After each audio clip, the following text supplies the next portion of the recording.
Good evening, and welcome. Tonight, I'll be giving Risk of Rain 2 a go. Hopefully you'll stick around and enjoy a little bit of this random nonsense. May well be joined later on by a friend of mine by the name of Apple Pie. Please enjoy his company, I know I will.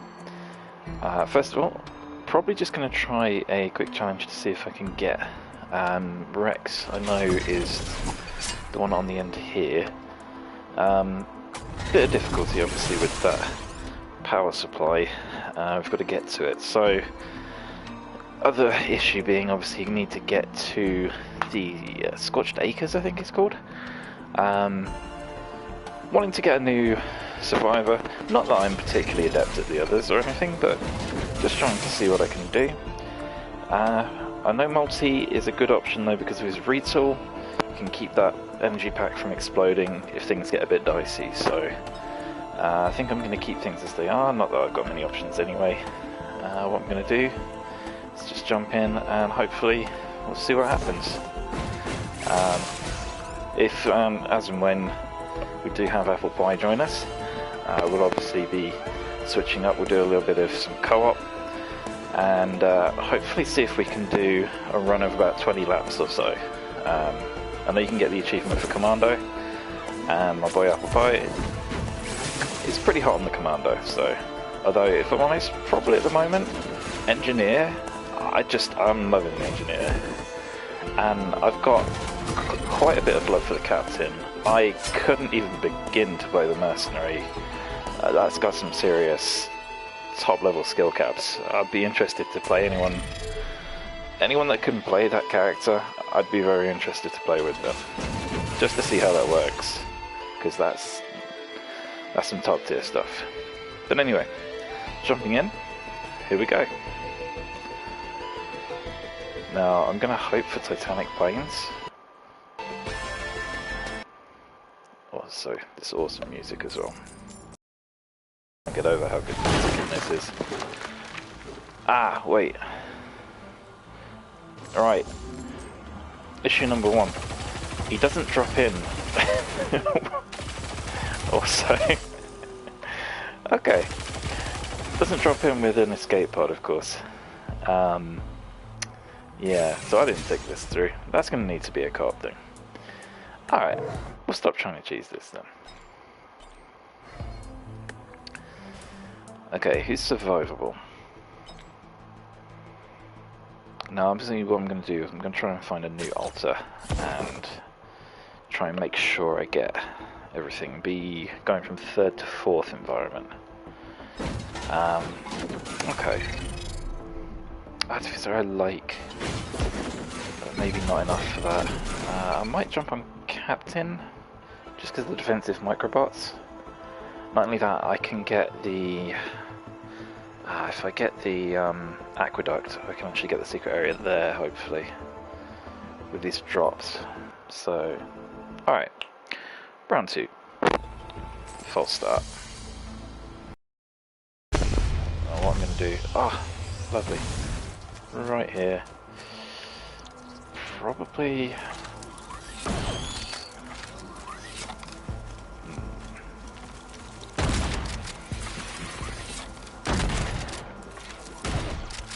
Mountain.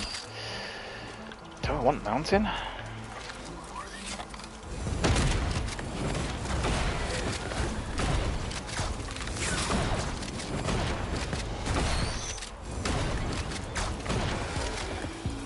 Microbot saving my ass again.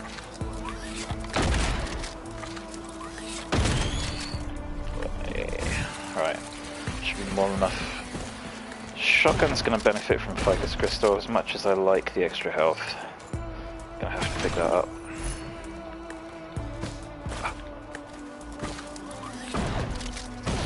Obviously, as you can see, I'm a dead shot with this thing. I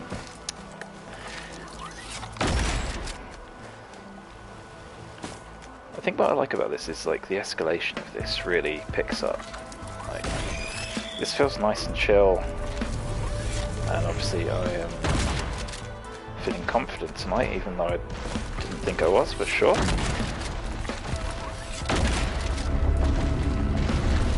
Need some mobility though, clearly.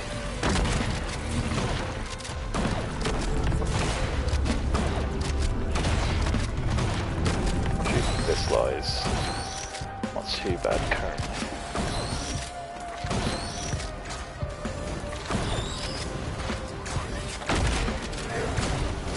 Alright, alright.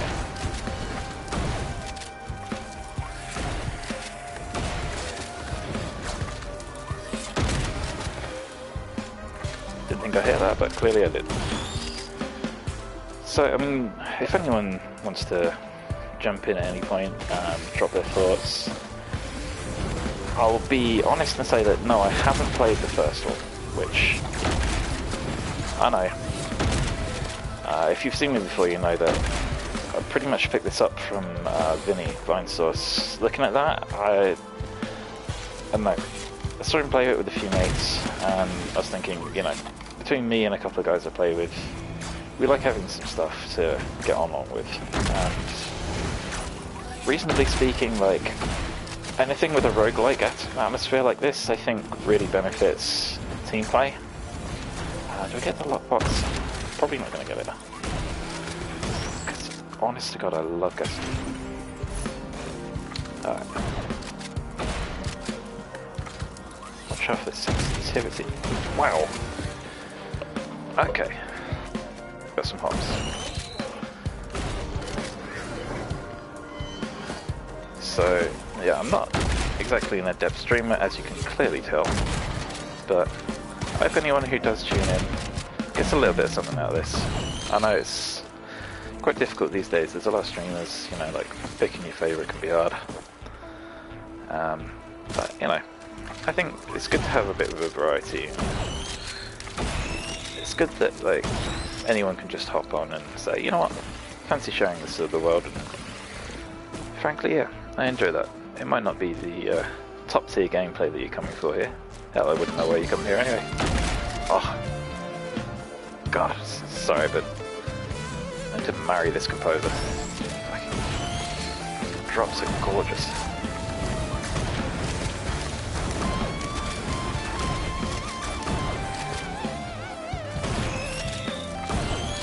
Alright, so we've got a 3D printer. Let's see what we get.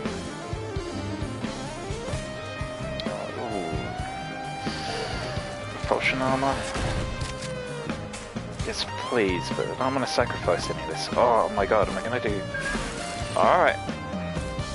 This is actually the first time I've seen it. Get my hopes up then. I thought that was a double Shrine of the Mountain. Haven't seen it yet. Crowdfunder's not great, but it'll do. And it's, a lot of you are probably going to say, what do you mean? Crowdfunder's amazing. Yeah, okay, damage is top tier, granted, but I need that cash, man. I need that cash. That's going to help though.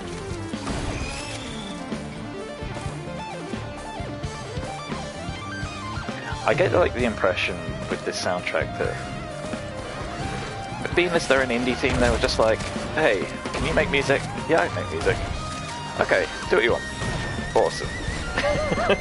Proceeds to do what you want. Makes a fucking amazing track. And it just escalates from there. Stealth kit. Okay, yeah, I'll take that. Need some mobility though. Ooh, that's new. Don't... One kill effects. Gasoline. That could be good. I'll take that over the Crowdfunder for now. Although...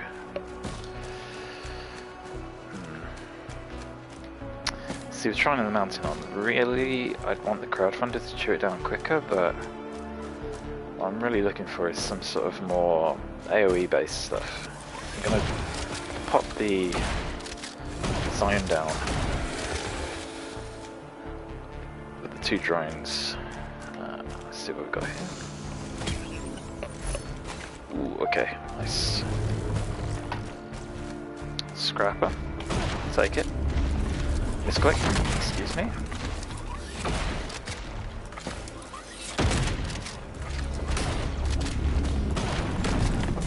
Suck it. Alright, I'm gonna have a quick scout over there. No, I've already wasted enough time on this. Now, a quick look and then get this gone. Is that what I think it is? Ah, sorry. Here's V6, sorry. Sorry to do.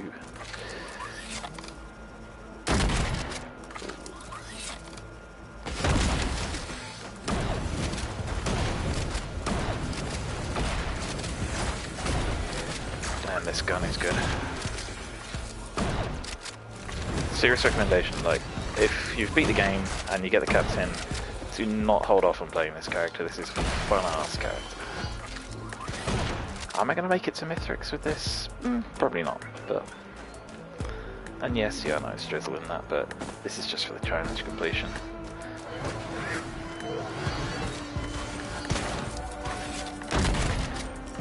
Call me a wimp all you want, but if I've got an easier way to get a challenge done, I'm taking it.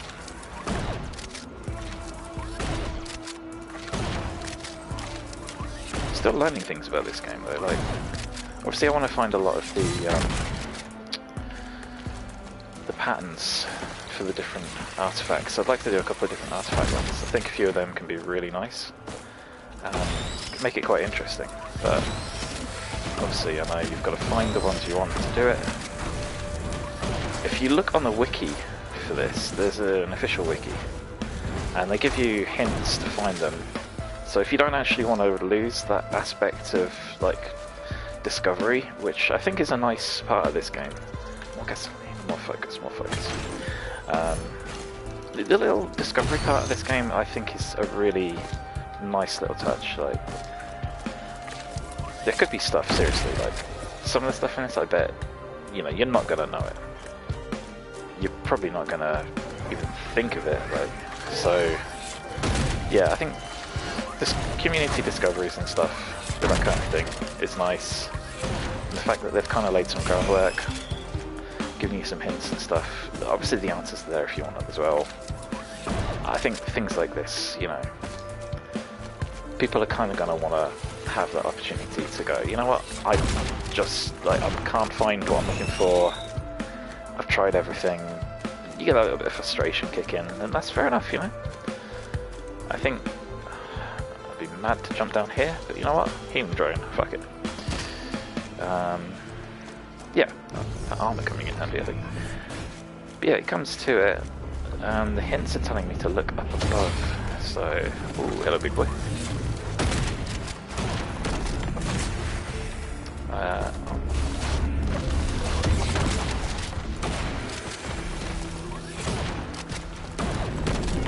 Oh, I've got a feeling that it's not actually up above. I bet you it's out here somewhere.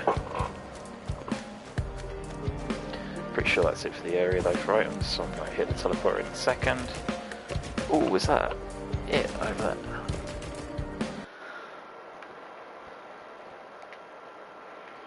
Okay.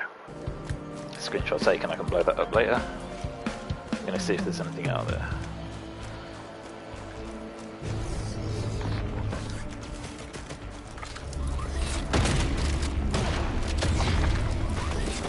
Big damage. That big, obviously, but... Okay, so before it drops off easy, let's go.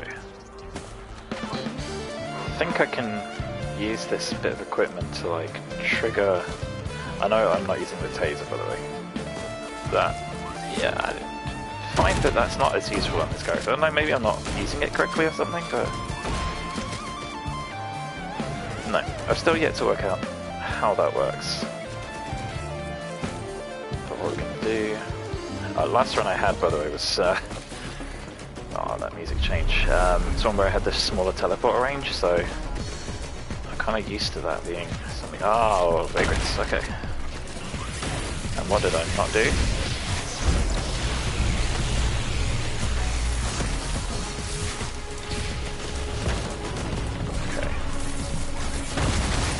You may be wondering, why did you put that there? Easy. Anything comes in range? Mess it up.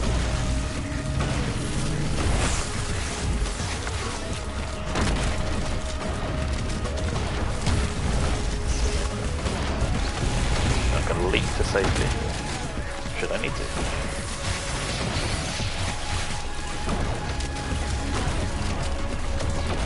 Whoa!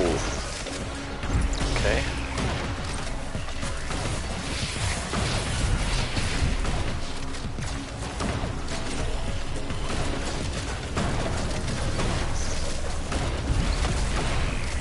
what I'm getting better DPS from in this. A quick burst. I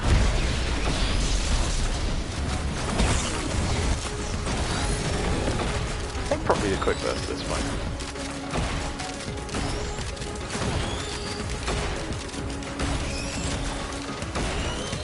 Alright, what do you drop? Ooh, Genesis loot. Hell yeah. God's time? Yeah, boy.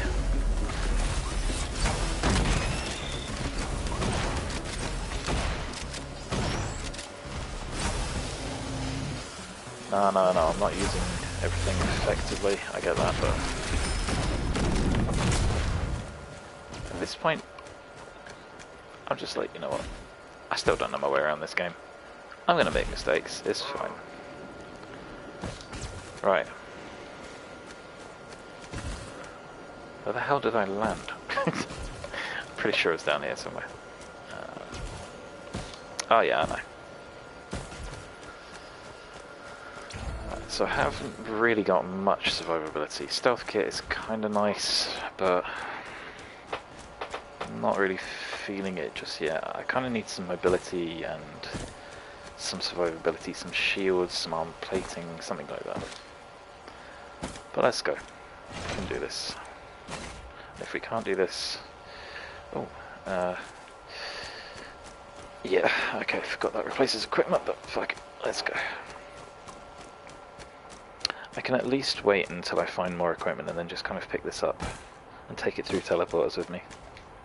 It's probably the safest option. As long as it doesn't disappear.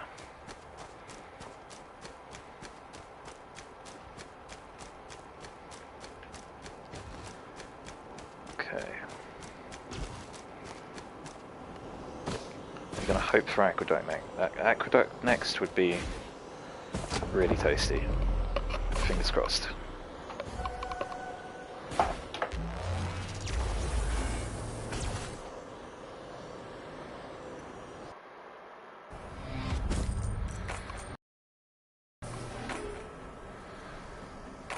Okay, so let's have a look. I got that weird looking Genesis sleep on me already. Let's get some easy money, shall we? Because I can kind of use it for this.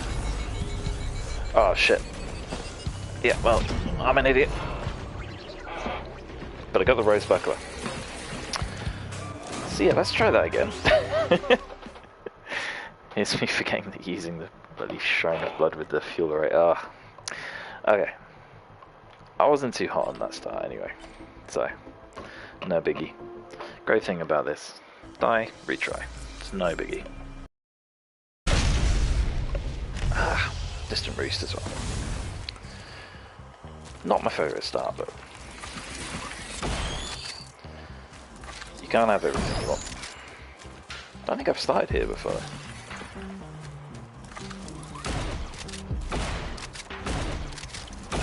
Hello, shotgun. Oh, that is a tough choice on that shot.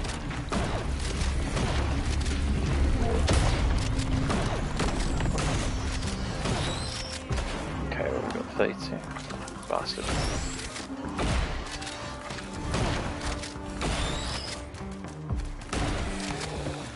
Okay, 46, that's more than enough. I find that crit is harder to come by. Early crit is good. Let's go with crit.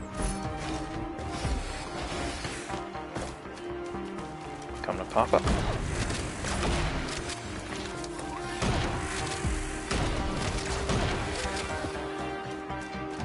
Alright, there we go. Nothing. Kinda like a healing drain.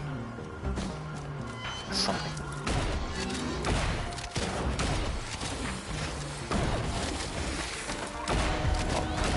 Lucky I might be able to get both.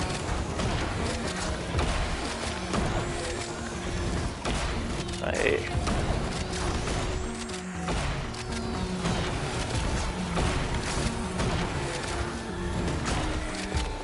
Okay. Nice. 10 more gold, please. Hey, you can take these things down. Clearly my shots don't reach.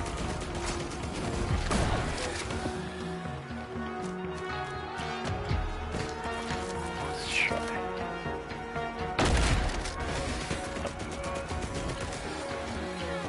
Okay, perfect.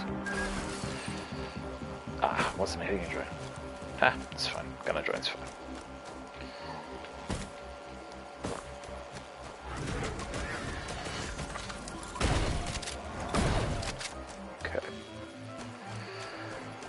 I need to tone down the aim assist. It's always on, but I've turned it down about halfway. Still think it's a little high. The magnetism, like, it's not like I'm asking to miss shots, but the magnetism kind of pull you off as much as help you. And anyone who's familiar with Thor, yeah, Ragnarok, hammer pulled you off.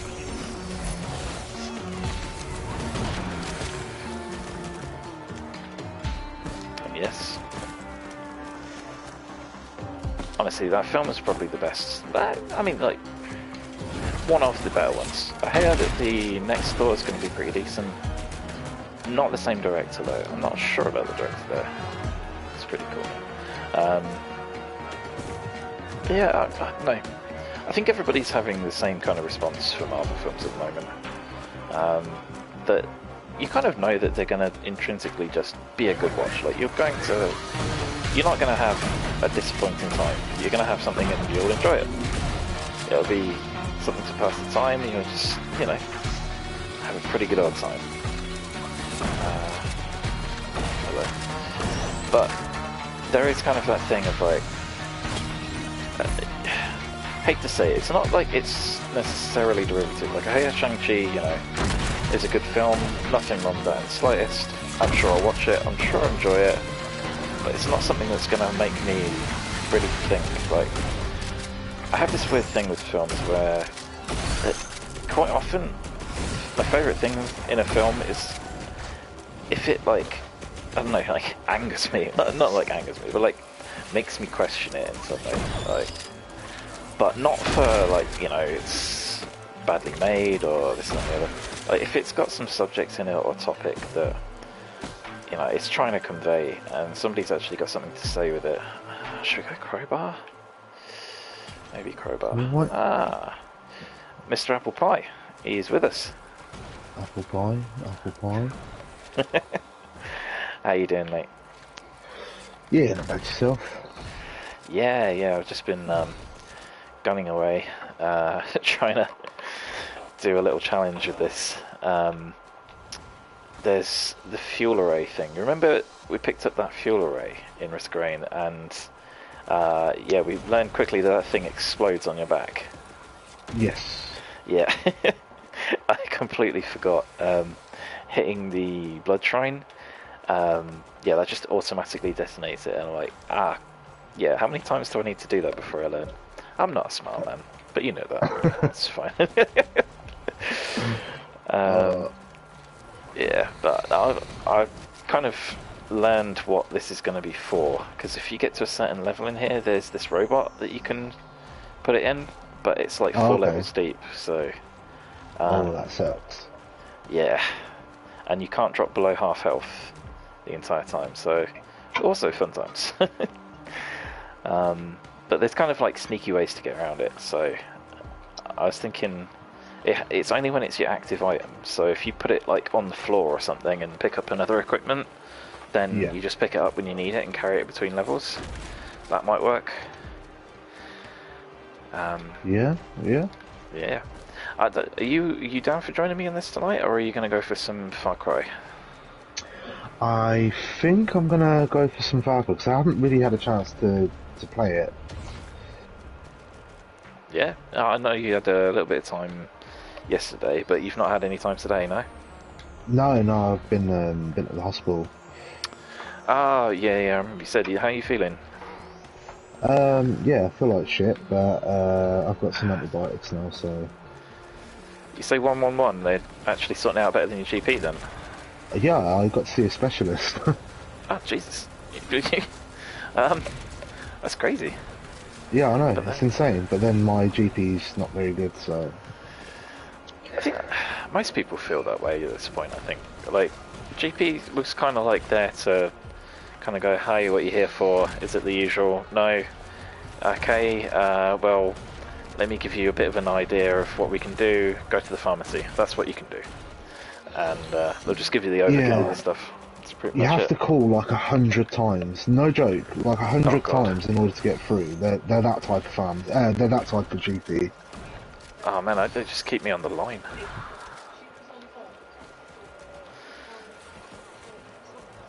Ooh, way too long. Come on, like arrange some Yep. phone cover. No. Caution plate.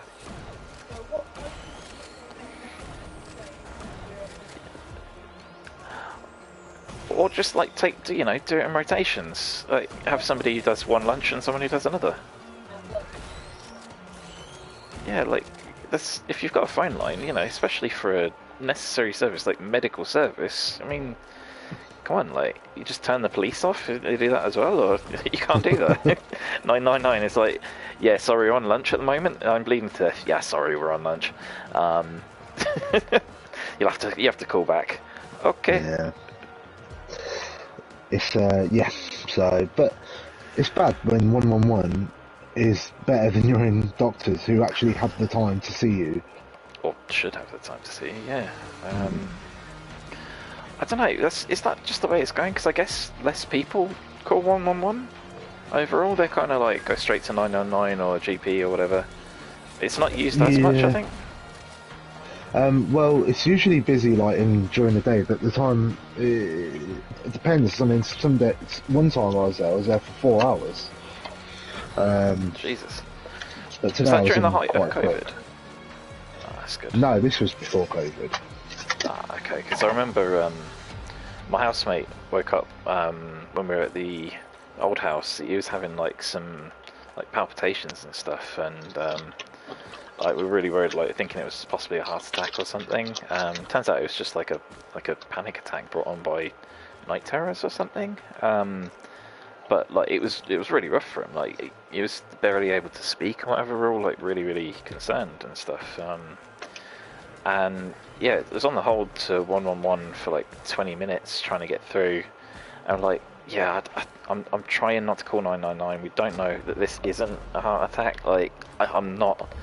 And they were going like there was about a message that was about like 15 minutes worth of those 20 minutes of press this option, press that option. If Yep. it's this COVID thing, press that option. I'm like, look, this isn't necessarily an emergency because there's no blood, there's no guts. It's not that. But I'm like, I don't know. I'm just like, you know what? No, I'm okay. Cheers. Let's not hang around. I was just like, fuck this. Right. Sorry, but I'm calling 999. Paramedics came out and sorted stuff. It was okay. Got taken in. Everything was good. But I'm like, I'd probably still be on hold to 111 right now. He could have died. Who knows? Yeah, exactly. So, I get that they're trying to refine things down on 111, but I think a lot of the whole options on press this option for this. Are you having heart palpitations? Press this option. A lot of that's done by the machine, but I think you can much easier just say that to someone on the phone. You just pick up and go, hey, what's wrong? And you go, yeah, okay, this is happening. We're like, right, okay, we'll just put you on the line for this. Job's done. I think a human element in that, I don't know, it'd be better. I mean, it sounds like you've had a good experience, so obviously can't say anything about that, but...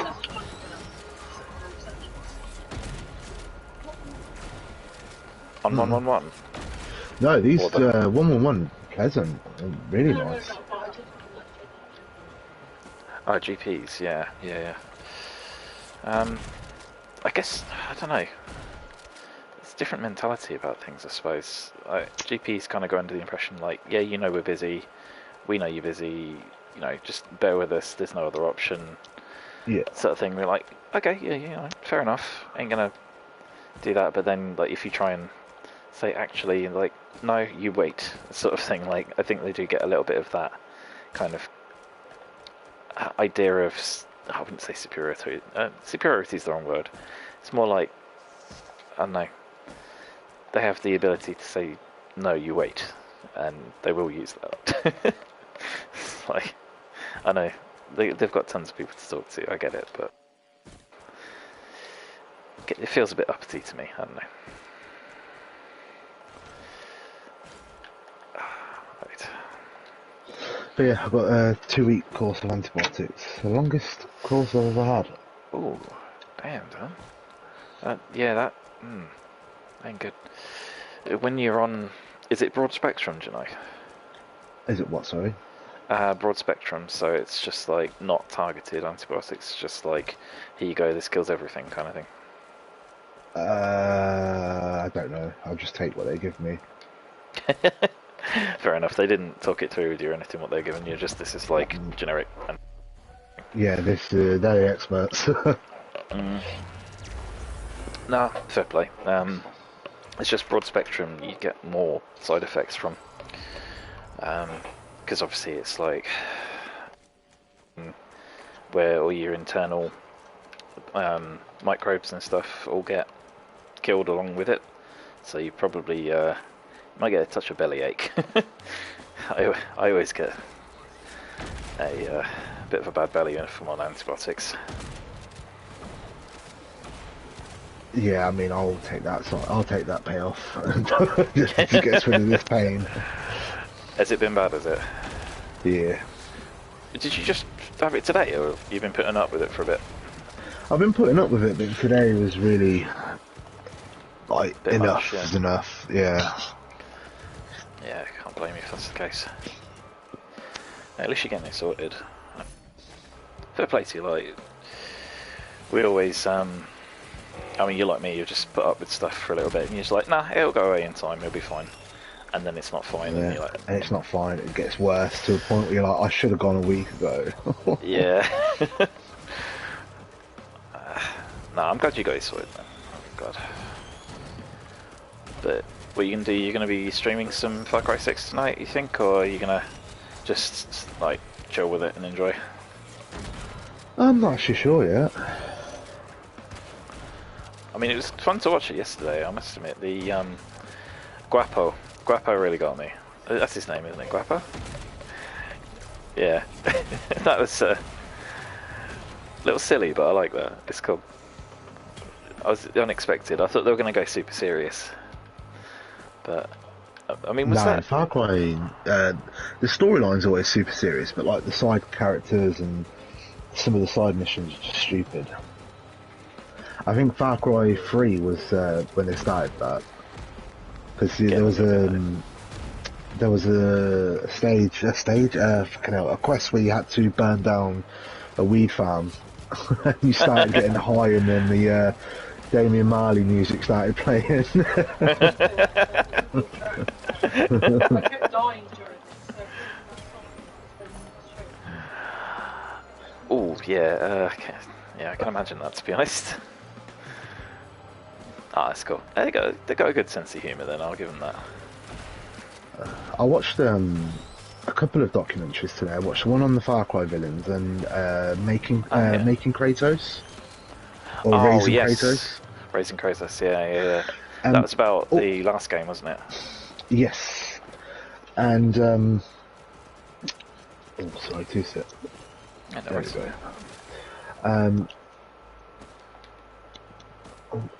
That's better. Yeah, bless you. Sorry. Blessing you. One thing I noticed is all of the Hi, Missy actors, Quest. so like, what's it called? So like, what's his name? Vas Montenegro, the main bad guy in Far Cry 3, and Yeah.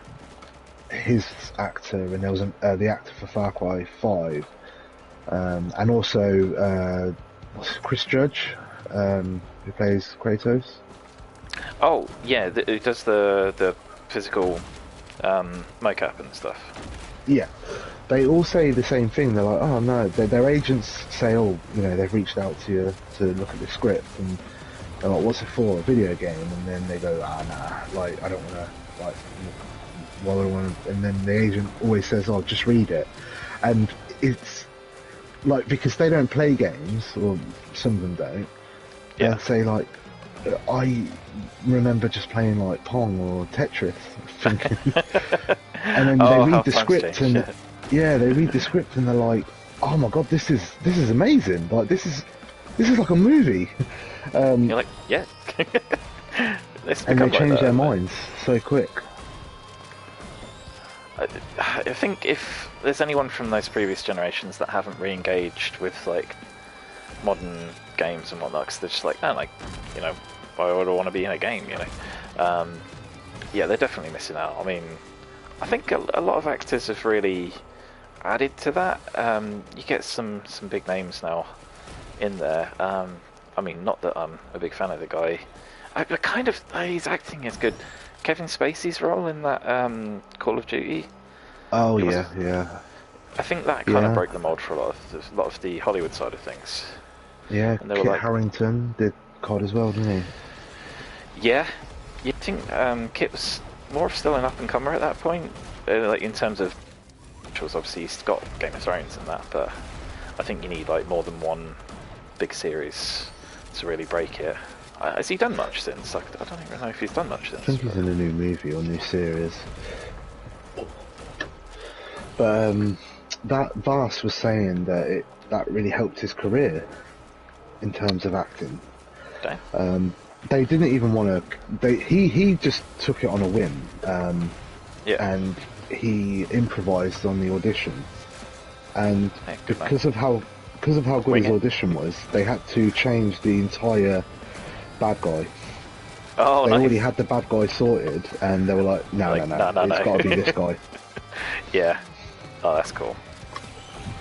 I love it when you do have directors that are open to that. I was watching a little bit of director's commentary from. I don't know if you've seen it. It probably like it's been all over the place. I did not realise how big it become. It's kind of weird, but Squid Game. Oh, I it's watched that. huge. Yeah, that Do you know- that fucking got massive. I was just like, yeah, it was pretty good, but like, Everyone at work's talking about it. dude, if you've not seen it, honestly, it is an incredible watch. It's like I say, it's probably only the third Korean drama I've seen, but I mean, it definitely prompts me to watch more. If that director who's done it, if he's done anything else, I'm definitely watching it. Like, his craft is really good. Just you see him afterwards in this director's like kind of a commentary, kind of like a little like interview with the director and the set designer and a couple of the actors and stuff. He did say about the guy who plays the lead role, Gi-hoon. It's like, well, the director had this in mind, but I was just doing like he was trying to add a bit of humour to a character that had no humour scripted in the original, and the director's like, oh, actually, yeah, no, that's perfect, sort of thing. It's like it gives a whole other layer to the character and kind of adds a bit of like, it's a touch more likability to somebody that might have been a bit cold otherwise. Well, you know, I don't know if you saw it, the guy who wrote that story, Yeah, he got rejected. Was how many times was he rejected? He wrote that in 2006 and just kept getting rejected yeah, Um, yeah. because he had no money. And That's then so crazy. finally, Netflix were like, "Yeah, this is a good idea," and took it on. Greenlight, And yeah. it just paid off.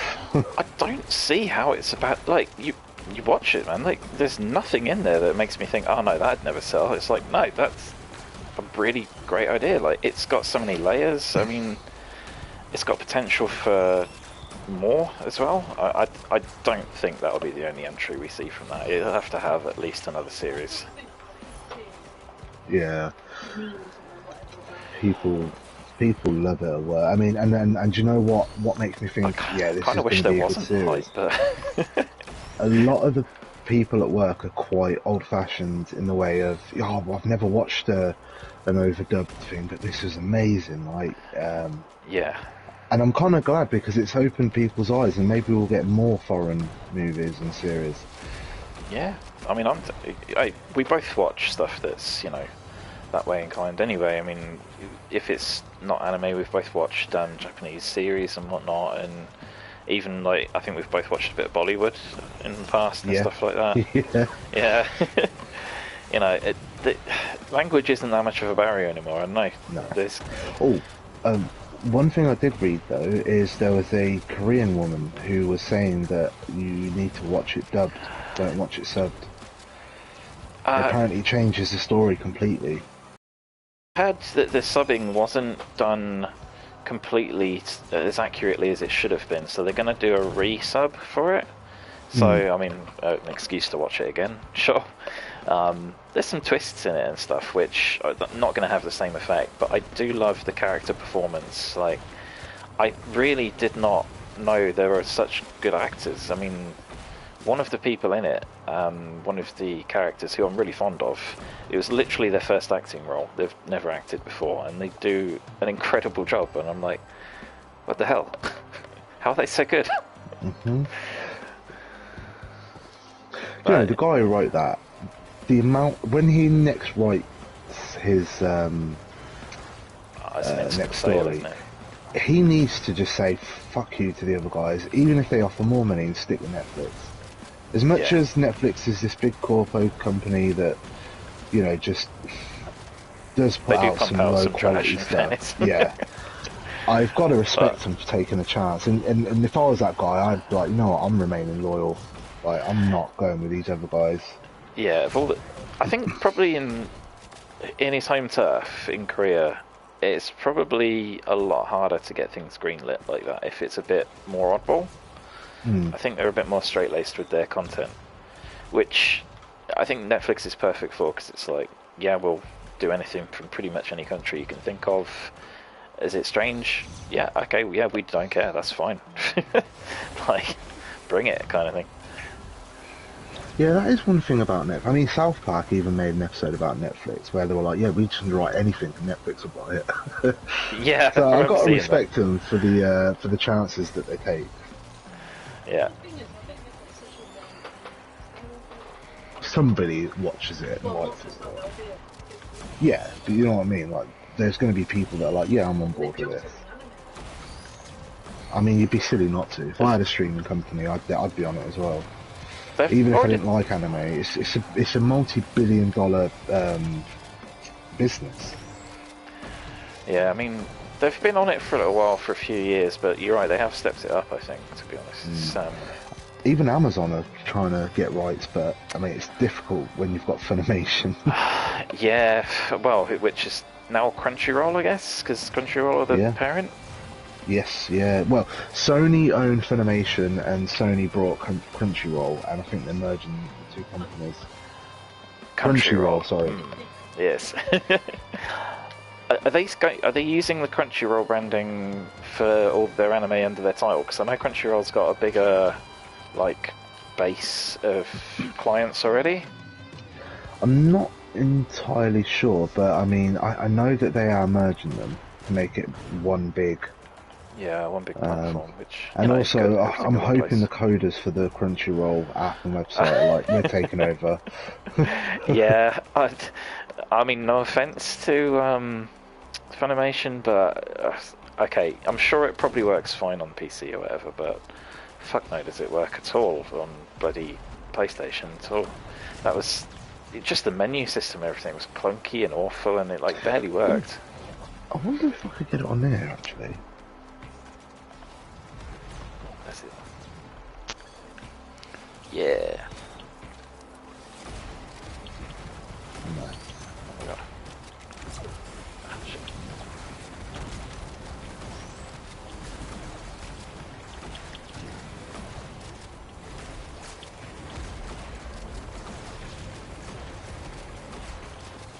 Sorry, I just hit a button like the whole world decided to hurt me. Okay, good. Ah, you're quite done. There we go. You know what, I have to say I'm feeling a tad better after one tablet. Even just after the one? Yeah. I don't know if it's Damn. placebo or what. Probably. I guess you know you kind of like, right, I've got my medicine now, things are going to get better, and that puts you in a better mood. Yeah, yeah. Can't argue with that though, if your body's going to help you out, all for it.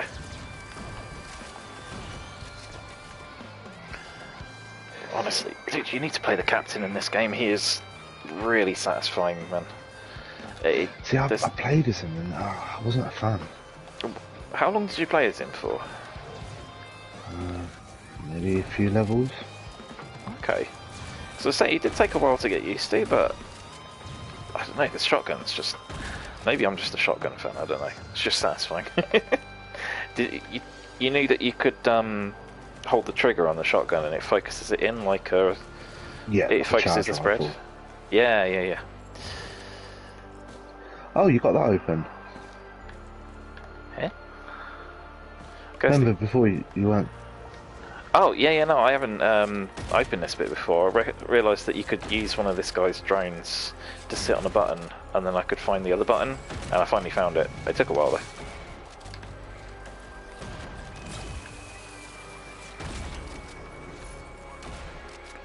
Oh. I like the environments in this place though, like, yeah, it's all low res and stuff, like, relatively speaking. But it being... Ooh, oh, shit. Okay.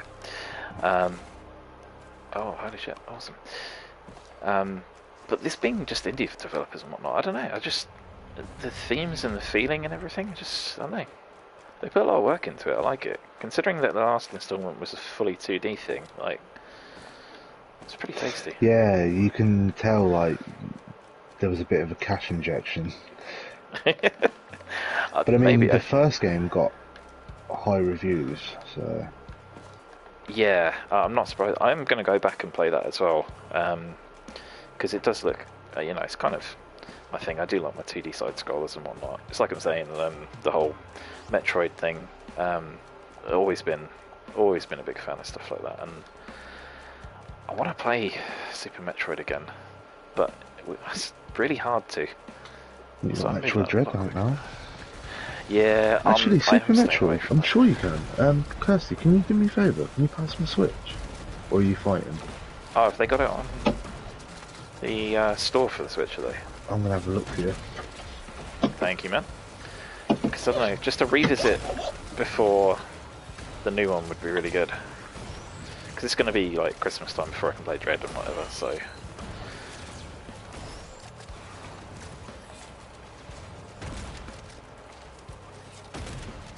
Really looking forward to it though.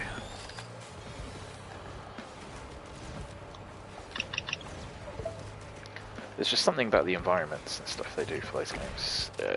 Everything from the music to the sound effects to like the colour palettes, they just nail it spot on. I think that game, amongst others, was kind of for me one of the reasons why like it was hard to break away from Nintendo early on, and the whole move to Sony and Microsoft and everything. It was a bigger jump because Nintendo were just such a powerhouse for amazing games. And then they dipped. I don't know what it was in the Wii era, but I think it was all like the shovelware and stuff. It just kind of cheapened them as a company, I guess. But they got their shit back together. So I just got to update the system. I always have to update because I don't play the Switch a lot anymore, to be honest with you. I guess it's kind of one of those things like Switch is a very different type of play, I think. More often than not, I find like you're pretty much playing it in company than you are anything else. Yeah, I think the Switch is definitely more like playing like Mario Kart and Smash Bros, and there's a couple of games that are like amazing. I mean, Breath of the Wild for me is probably got to be my top 10. Oh, it does look really good. I mean, in fairness, like, it's gonna sound like a travesty, but obviously I've played Genshin before I played Breath of the Wild, and that game is just really fun. And I know it's derivative of Breath of the Wild, so I know I'm gonna love Breath of the Wild definitely, because obviously it's Zelda. Still got there's a few games that I've got for it that I haven't booted up yet. Um, I'm looking forward to playing Bravely Default. Yeah, I know you were a big fan of that previously, weren't you? And the other installments of it? Yeah, it's basically Final Fantasy. Original. Yeah, it's kind of, I'm guessing it's Square Enix's way of giving Keeping the it. original Final Fantasy fans happy. Yeah. No, that's fair enough. We're still out there, Square Enix. You gotta remember that we still exist, people. Come on. I know. Square Enix, like, I think it's the Enix part. I think it's like you say. There was that really noticeable change with 10. It was going in a real different direction, and then it just consistently went in a different direction every time after that.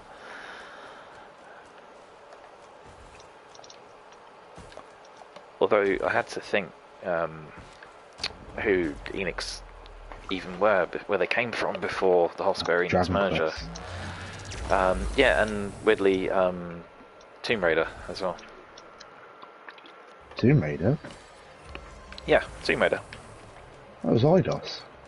Who's owned but by Square Enix- Enix. Yeah. Enix, I think, bought them out before they got in with Square. So that was kind of weird to me that it's like, technically you could get like a Cloud Lara Croft crossover kind of thing. It's just weird to me. No, I'm sure Enix sold the rights to Tomb Raider to Crystal Dynamics, who were then brought out by Square Enix. So it did a big circle.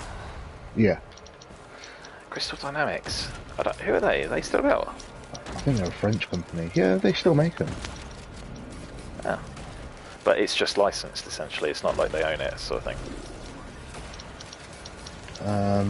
No, I'm sure they own the rights to it. Yeah. That's weird because, like, I know. I was watching through Guy Vinesource. He's pretty big on like content and whatnot, and like knows quite a bit about the games industry because it's one of those things you just have that innate knowledge if you're a streamer that does like PAX and conventions and stuff. He was saying that like because Square Enix own the rights to Lara Croft, you could see her turn up in Smash because Square Enix were good with Nintendo again. They were like on good terms with them. I think they fell out for a while. Yeah, Nintendo were fuming that they put Final Fantasy VII on the PlayStation, but Square Soft were like, your console can't do what we want to do. It's true. I mean, what was their console at the time for PS1 era? That would have been the GameCube, right? Or was that just slightly after? Nintendo 64, 64, yeah. and the cartridges weren't big enough. No, it wouldn't have been, would it? I know they had reasonably decent 3D processing technology at that point, but I can see why it wouldn't keep up, in fairness. Oh, okay. So I was just having a look at the Tomb Raider. So Yeah. Tomb Raider was brought by Nice. formerly owned by Eidos Interactive, then Square Enix Europe, after Square Enix's acquisition of Eidos in 2009. 2009. Ah, okay. So it's quite a bit further down the line then. And Crystal Dynamics took over development in Some utility. 2009. 2009.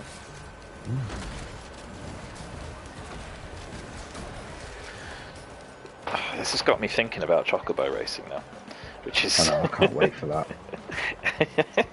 It's another big, like, unusual direction, but one that will probably work out quite well. Quick question. Super Metroid you want to play, yeah? Yeah. 96 or whatever I think is the release date. Yeah, you can Maybe play it 95. on Switch. Damn, son! Ah, man, I've got some time to put into that. You can play it on Switch, but you have to have the online because it's on the NSO, Nintendo Switch Online. Yeah, it's not expensive. Oh, and, that's fine then. No biggie. because they have like a NES and SNES emulator. Oh, so you get And the NES stuff as well. Yeah, and then if you Oh, awesome. really want, That's there's perfect. loads of stuff on here, dude. There's the original Zelda. There's Oh, so the you're not original actually Kirby's. playing. You're not paying to own the games. Is it like No, a streaming it's like service? kind of. You just, I don't know how to explain it. It's just like an app that you click on. Yeah. It's called Nintendo Entertainment System, Nintendo Switch Online, and then same with the SNES. Yeah. And then they add games to it every month. So a bit like PS Plus, Okay. but you don't have to download them. And I think that's probably because the games aren't very.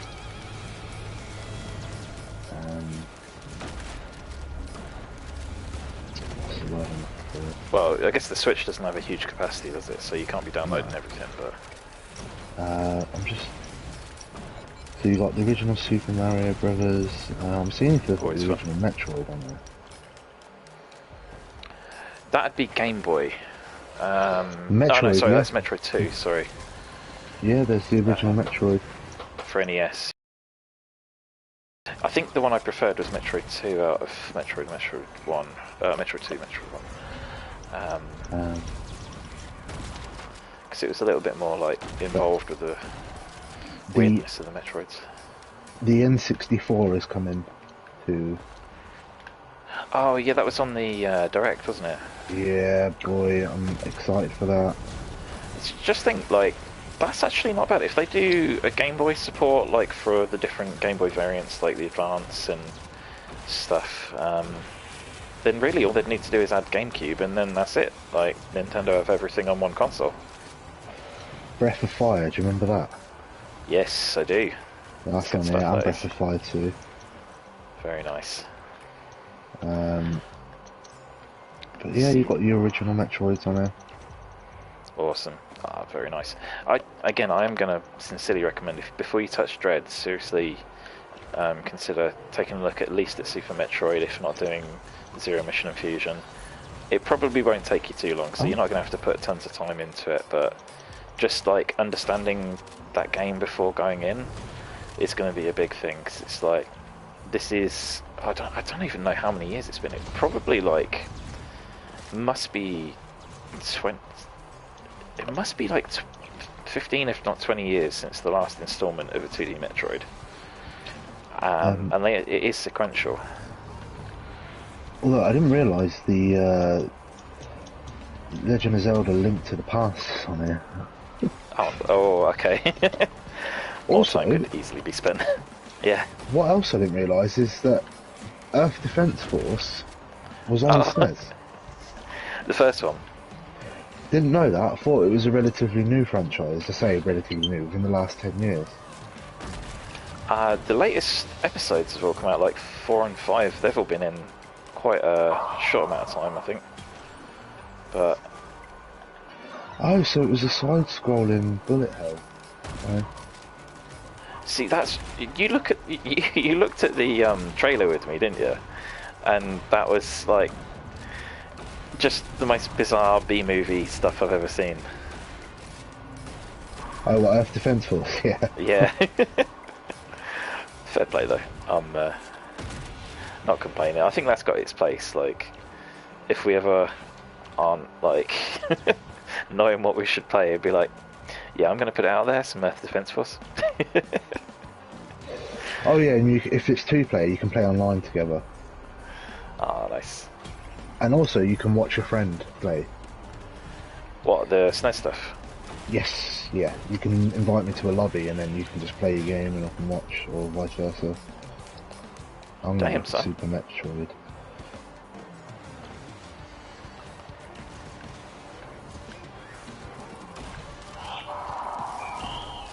Oh, just the sounds and the music for that game, they give me fucking chills. It's so good. The graphics for a SNES game don't actually look that bad. Dude, they were like some of the best SNES graphics you could find. Like, that was a friggin' masterpiece for the time. No joke, man. That's why, like, it's like I say, that game was like one of the reasons SNES were just a massive powerhouse early on. for me, that was one of the main reasons. That and like when the N64 came out, everybody was looking at Mario 64 and stuff and saying like, "Whoa, this is crazy." Obviously, looking at Mario 64 now, you're not gonna have the same like thought patterns with it, but it's kind of crazy how quickly stuff has developed.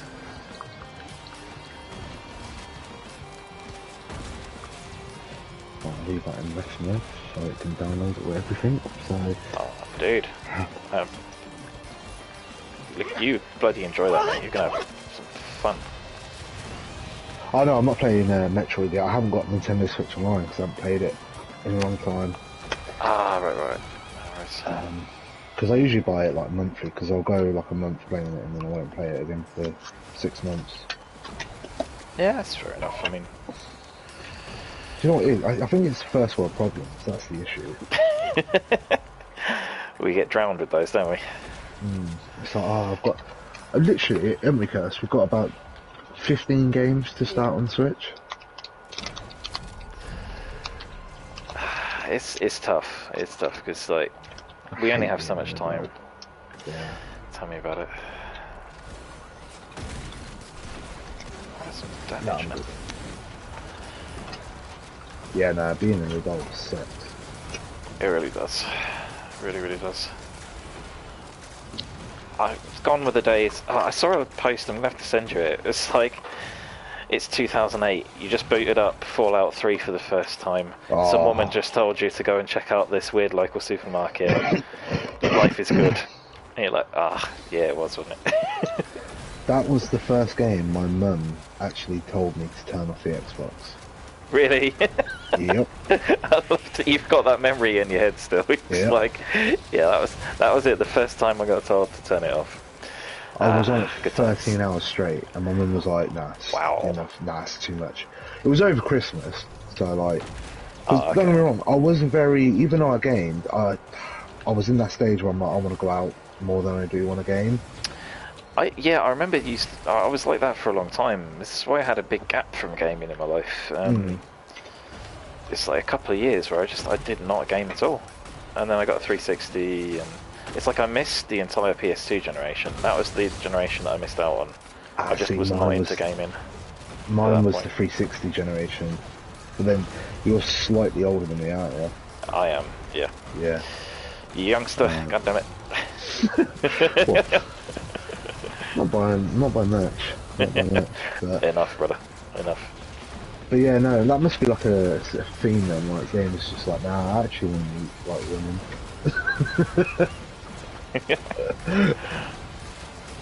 But no, yeah, I missed out on that gap of gaming. But yeah, it was over Christmas and no one was about, so I was like, okay, I'll just stay in and play games today. And Mum got me out for Christmas.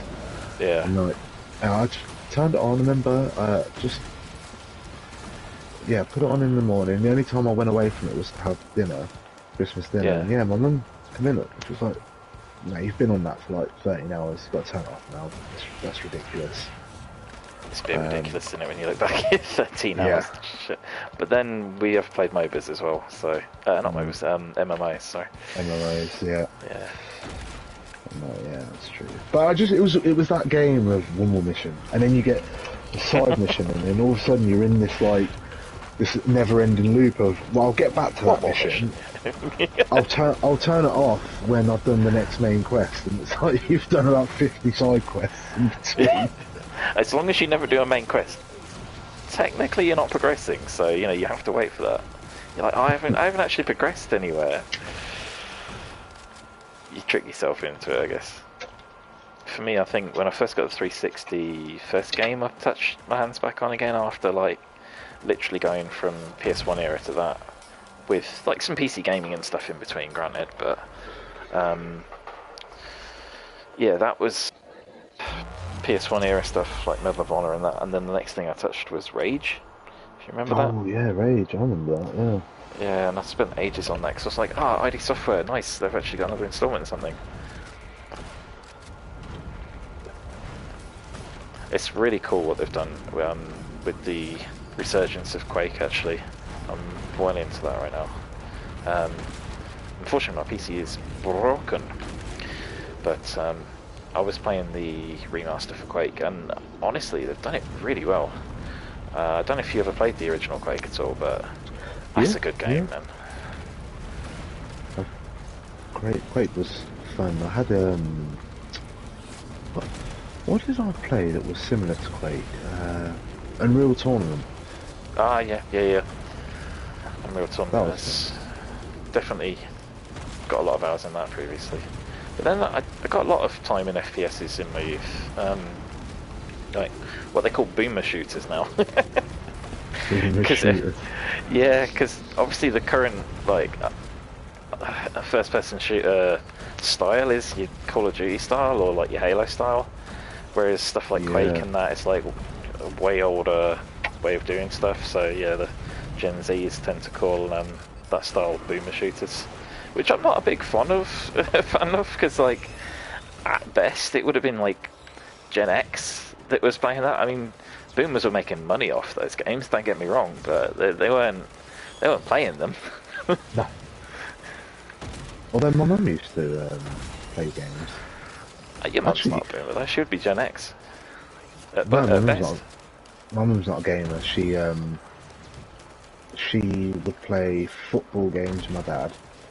Oh, yeah. Like, you know, the FIFA and that. You know, back in the day when, you know, your dad would get a PlayStation 1 and it just, they'd play it for a bit and then it would just sit there forever. But you weren't allowed to play it. I didn't have that experience, but I must admit, my stepdad was always a PC man. He always had like trying to get a top spec PC or doing this, that and the other with it, trying to do and some of that shit. And I kind of guess that's how I got into PC gaming early on, actually, thinking about it. But I don't regret that as much of a twat as he was. It did get me introduced to PC gaming pretty well, although kind of it wasn't even PC gaming at that point. The first thing I was playing on was Commodore Amiga 1200. And I mean, yeah, that was a hell of a machine. There's some really good games, but it was still of the era that like people were looking at those and being like, oh, this is to do work on, and like, so when you load them up and then people are looking at you funny, like, I mean, I personally never had one, but I've heard of them. And weren't they the ones where if you wanted to play a game, you had to like boot up and go do something for half hour? Yeah. They were not optimized for loading games. It was like not a thing that they were really had to do. We moan about loading times now. Oh, mate, I think make a cup of tea before they load it. I think it was Wardy that told me about it, and he was telling me like he used to boot up and then take a stroll to the shop, get his tobacco or whatever, and come back. Because I think he was like 16 or so when they first came out. He was like an older gamer. Right, yeah. But yeah, he said that was his first. The Spectrum ZX was his first console. And oh, dude, okay. Yeah, he said you could boot that up, go shop, get your back in, all that, come back, put a cup of tea on, and it'd just be ready.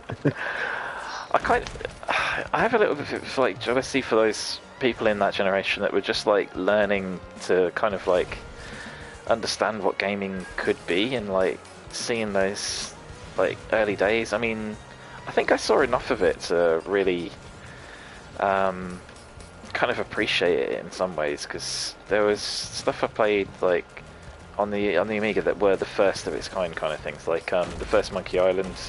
I was lucky enough to be able to play that when it came out, like point and click adventures. I watched a little documentary on that and I didn't realise how close that was to like not happening, but they had a massively different idea, and then they just decided to go, you know what, actually no, we're going to do it our own way. And it could not have been better. It was just like, it was at the point where they were really taking the gloves off and going, you know what, no, there can be a story in a game. It doesn't have to be, you know, just this mindless nonsense of like, you know, Pong and everything, and just Galaxy is like, there's not really a story. Story doesn't have to be in a game. You just shoot and have fun, sort of thing. It's like the concept and everything can be cool. It can be good looking, but it really doesn't matter what the story is. But it's games like that were like, no, you know what? Actually, the story is the game. Like, that's the whole point. And if it weren't for stuff like that, we would just be playing games that, okay, I'm probably going to take a step back and go, yeah, okay, Risk of Rain has a story, but mostly it is just shoot. So yeah, maybe not the best game to be displaying that, but it does have a story. It's just kind of buried in the text. I mean, in fact, you can say that about Dark Souls if you want, but I mean, you know, it's got a story, it's just buried in the text. But then there's like Far Cry and everything, you know? Games like that wouldn't exist. See, it was a weird era for, I think PS1 games, the N64 and PS1 was a weird era because, I mean, if you'd known my dad, he's a bit of a geezer. But he introduced me to Final Fantasy. So yeah, I remember you mentioned that before, and that surprises me because like it's that would weird. never Like have been anything. If you knew my dad, there's no way you could imagine him sitting there playing a JRPG at that. Yeah, I mean, like that's pretty crazy. Like, and the first memory I have of Final Fantasy was my dad saying, "Oh, I say to Dad, can I play?" And he going, "Yeah." And all he did was change Red Ferdinand's name to Cameron, and I took that as I was playing. Damn, son, you got played. But I remember he even had to go out. He even went out and brought a guide because obviously, to him, well, I suppose to us in general in the UK, JRPGs were quite a new thing. Yeah, because they really promoted that game, and I think that's why so many people bought it. Yeah, we didn't see really any of the previous installments of Final Fantasy. Like, they just weren't. They weren't things that sold over here, really. And I think America had more of an engagement than Europe did, for sure. Yeah. But yeah, I find it mind-boggling because his mates as well, who were, you would never in a million years say were gamers. Yeah. They were more like go to the pub, kind of do criminal activity kind of guys, and yeah, they're all fucking playing Final Fantasy. That's crazy. Yeah, you see, imagine a load of geezers just like, oh, you want to play some Final Fantasy 7? Oh yeah, mate. It's kind of weird. But yeah, it was strange. Now I look back on it. At the time, I didn't really think about it, but now I look back, I'm like, damn, they really promoted that game well. yeah, they must have done to get like that demographic getting involved, because the older generations were always harder to sell stuff to, because they were way more like, okay, you know, more money is precious. Like, it has only become a thing recently, I think, that like, are you buying a game if it's a new release and it's in your like field of like what you like? Then it's pretty much a given.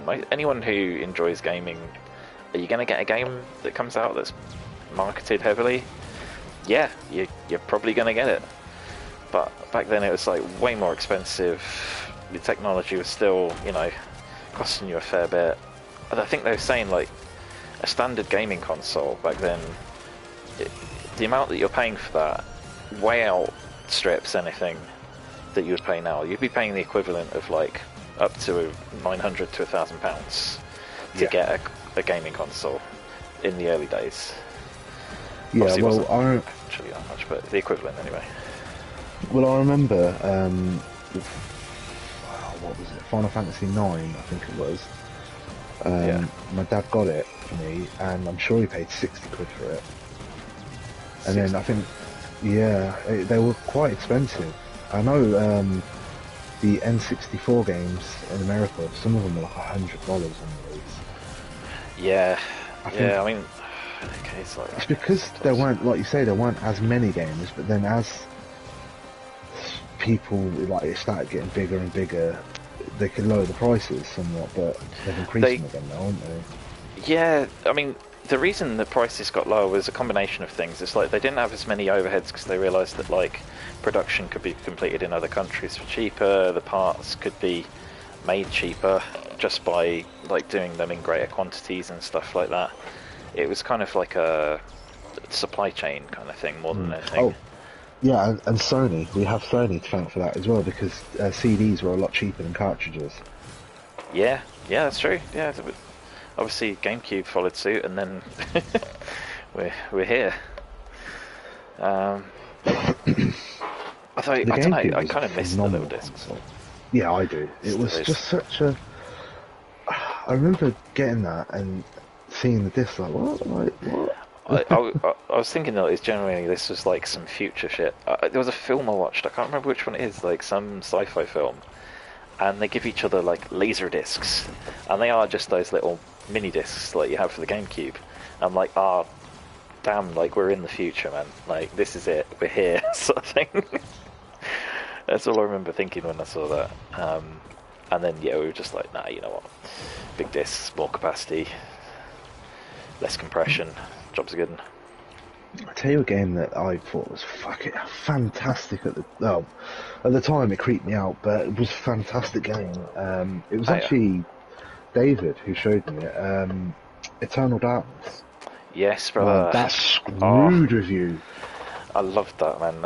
I played that with an ex of mine. She showed it to me, and the bit where it's just like it's making you think the TV's shut off and your controller's unplugged and stuff, and you're like, wait, what? And then the room's upside down and shit like that.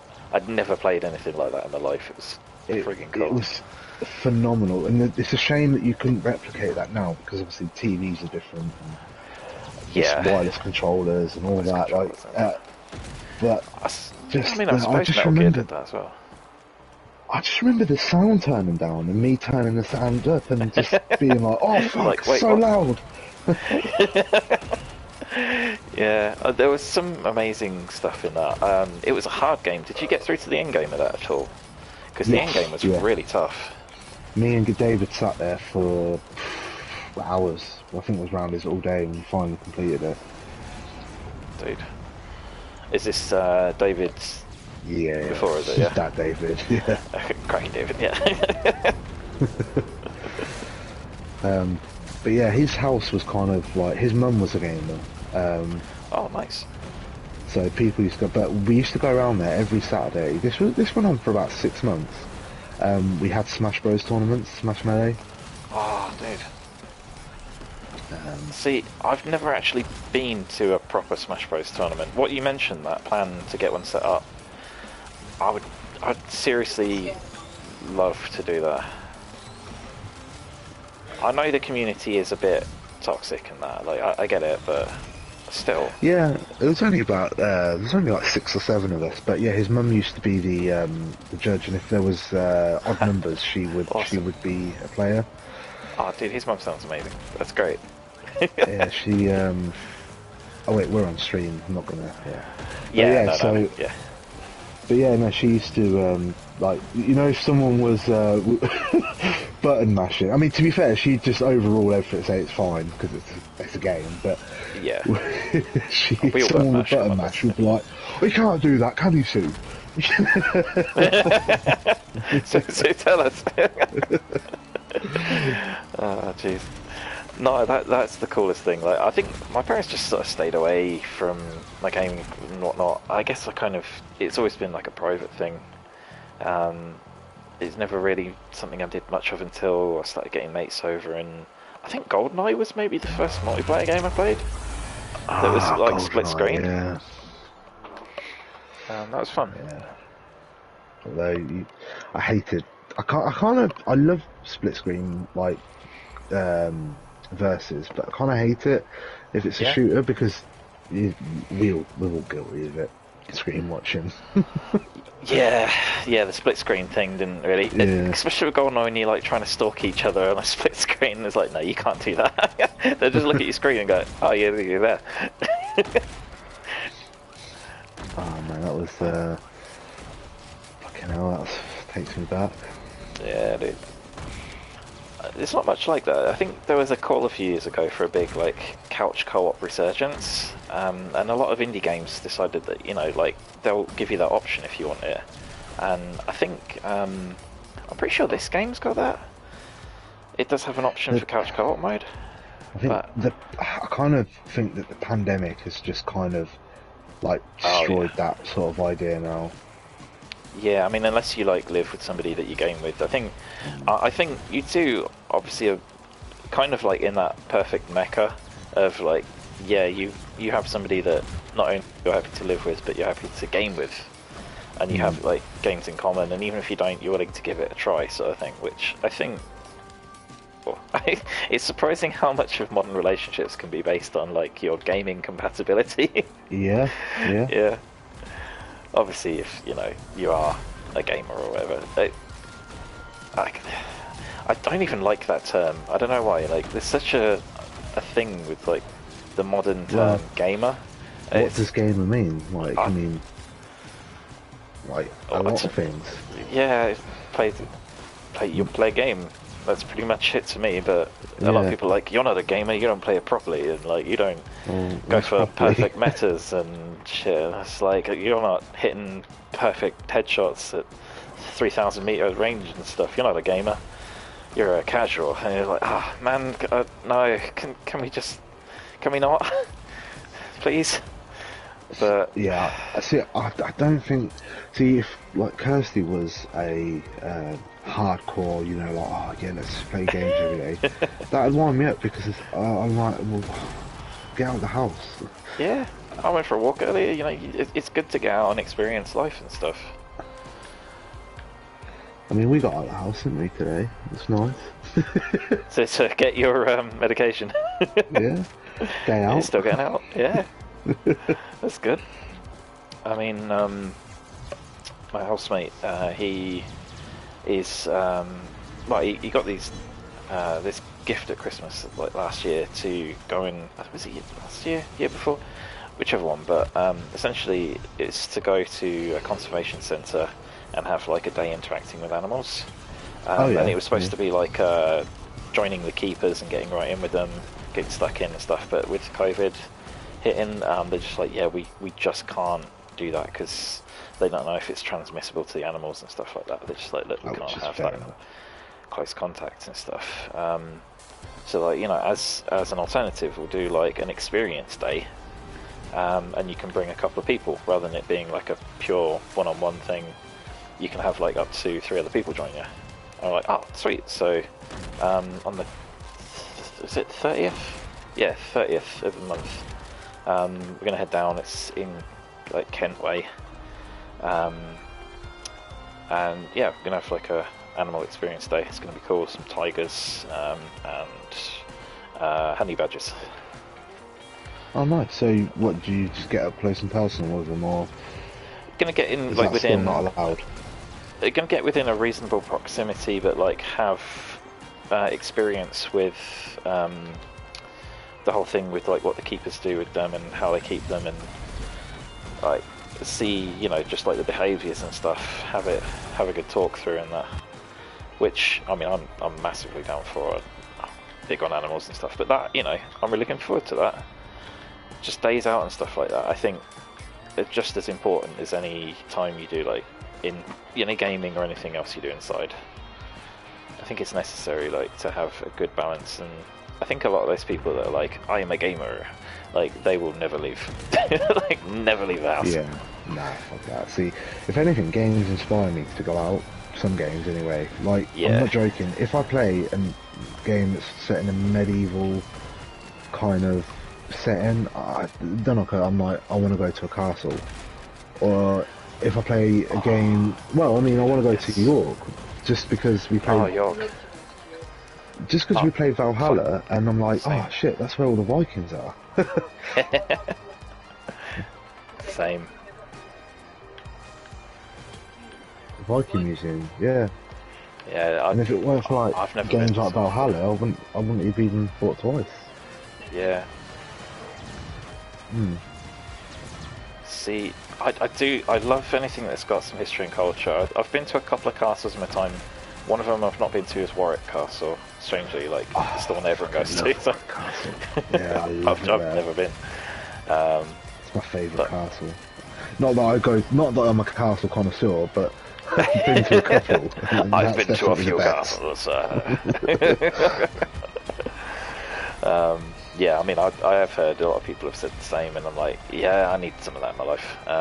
It's like a time machine. That's what I love about it. Like, cool. As you progress through the castle, it's like it takes you right back where it was. Is it Motte and Bailey? tells you the history Yes. on that, and then Yeah, Style of the Castles. theme. Yeah, the themes. No, what's the castle called where it was just all wooden? I mean, the only thing I know for that is like all wooden constructions, like defense-wise, are usually known as palisades, I think. Palisades. It must be that then. It takes you from that all the way to like present day, kind of. It's like a trip through time. That's Love cool. it. But yeah, it's and all the folklore there as well is amazing. Like you've got the Witches of Warwick and Guy and the Oh, yeah. Dragon. What else is there? There's quite a few, isn't there? See, the folklore, you got that local folklore book, didn't you? Yeah, we still haven't read through it yet. Well, I say Kirsty still hasn't read through it yet. You've read through it though, yeah? I haven't, no. Oh, wait, no, No, sorry. yeah. Yeah, I know what you were doing. Right. Yeah. I can't concentrate when I read. My mind just wanders. What is it? Yeah, I mean, I know what you mean. I think I've had experiences of that where your mind is a little too busy sometimes, and it's like the focus needed is elsewhere. I think, like, for me, when I was doing a physical job, it was much easier. Something about physical jobs, I don't know, like, you do all your thinking in the day while you're just, like, doing whatever it is you do physically. And then your mind is kind of clear for the evening, so you can just kind of knuckle down and do some reading and just absorb it. I think that's one thing I miss. Don't get me wrong, I have read some books, and I read online a lot about stuff. Same. But yeah, it's just difficult for me to really just knuckle down and read. Like, if it's a book on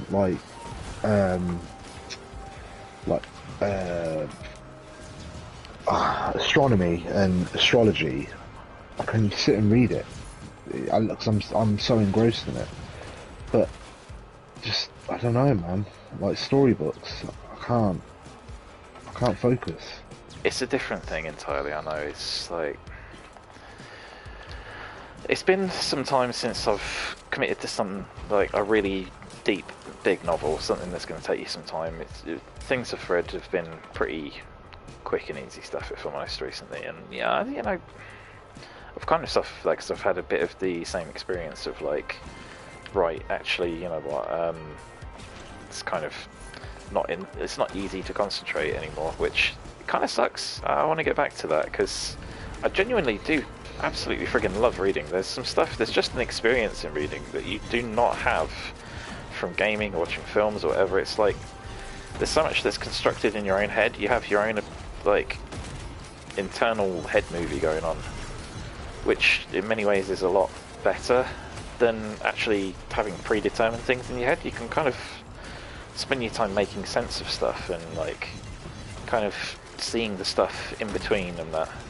It's like, I think anyone who's, say, like a Scorsese fan or something knows that his films not everything that's on screen is everything that's going on. And I think the best books I've read, they kind of have that same feeling. Is like, you know that there's stuff happening, but you know it's not all being told to you. You make your own assumptions and conclusions and stuff, and that's what's more important. Right. Yeah. Even about stuff that's, like, really well detailed and whatnot, you still have your internal view of those people, and quite often the authors will come back and be like, yeah, I mean, that's not what I intended, but fair play.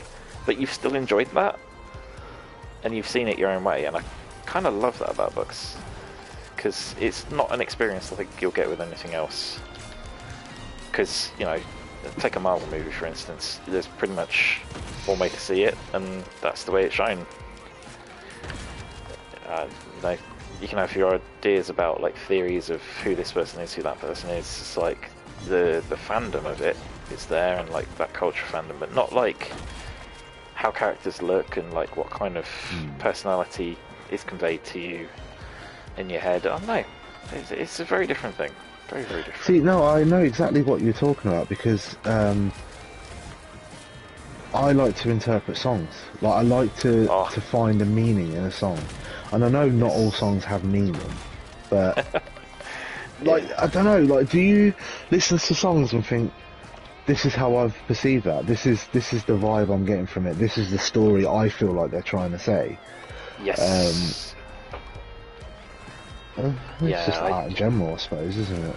Any kind of Yeah, that is the perception of, especially modern art more than any other kinds. Like other kinds of art kind of have the classic arts and whatnot. They kind of have a distinct way that you're intended to view them, and then other ways of seeing them are kind of like welcomed examples of interpretations. Whereas it's like modern art is more like, yeah, we didn't really have a main theme.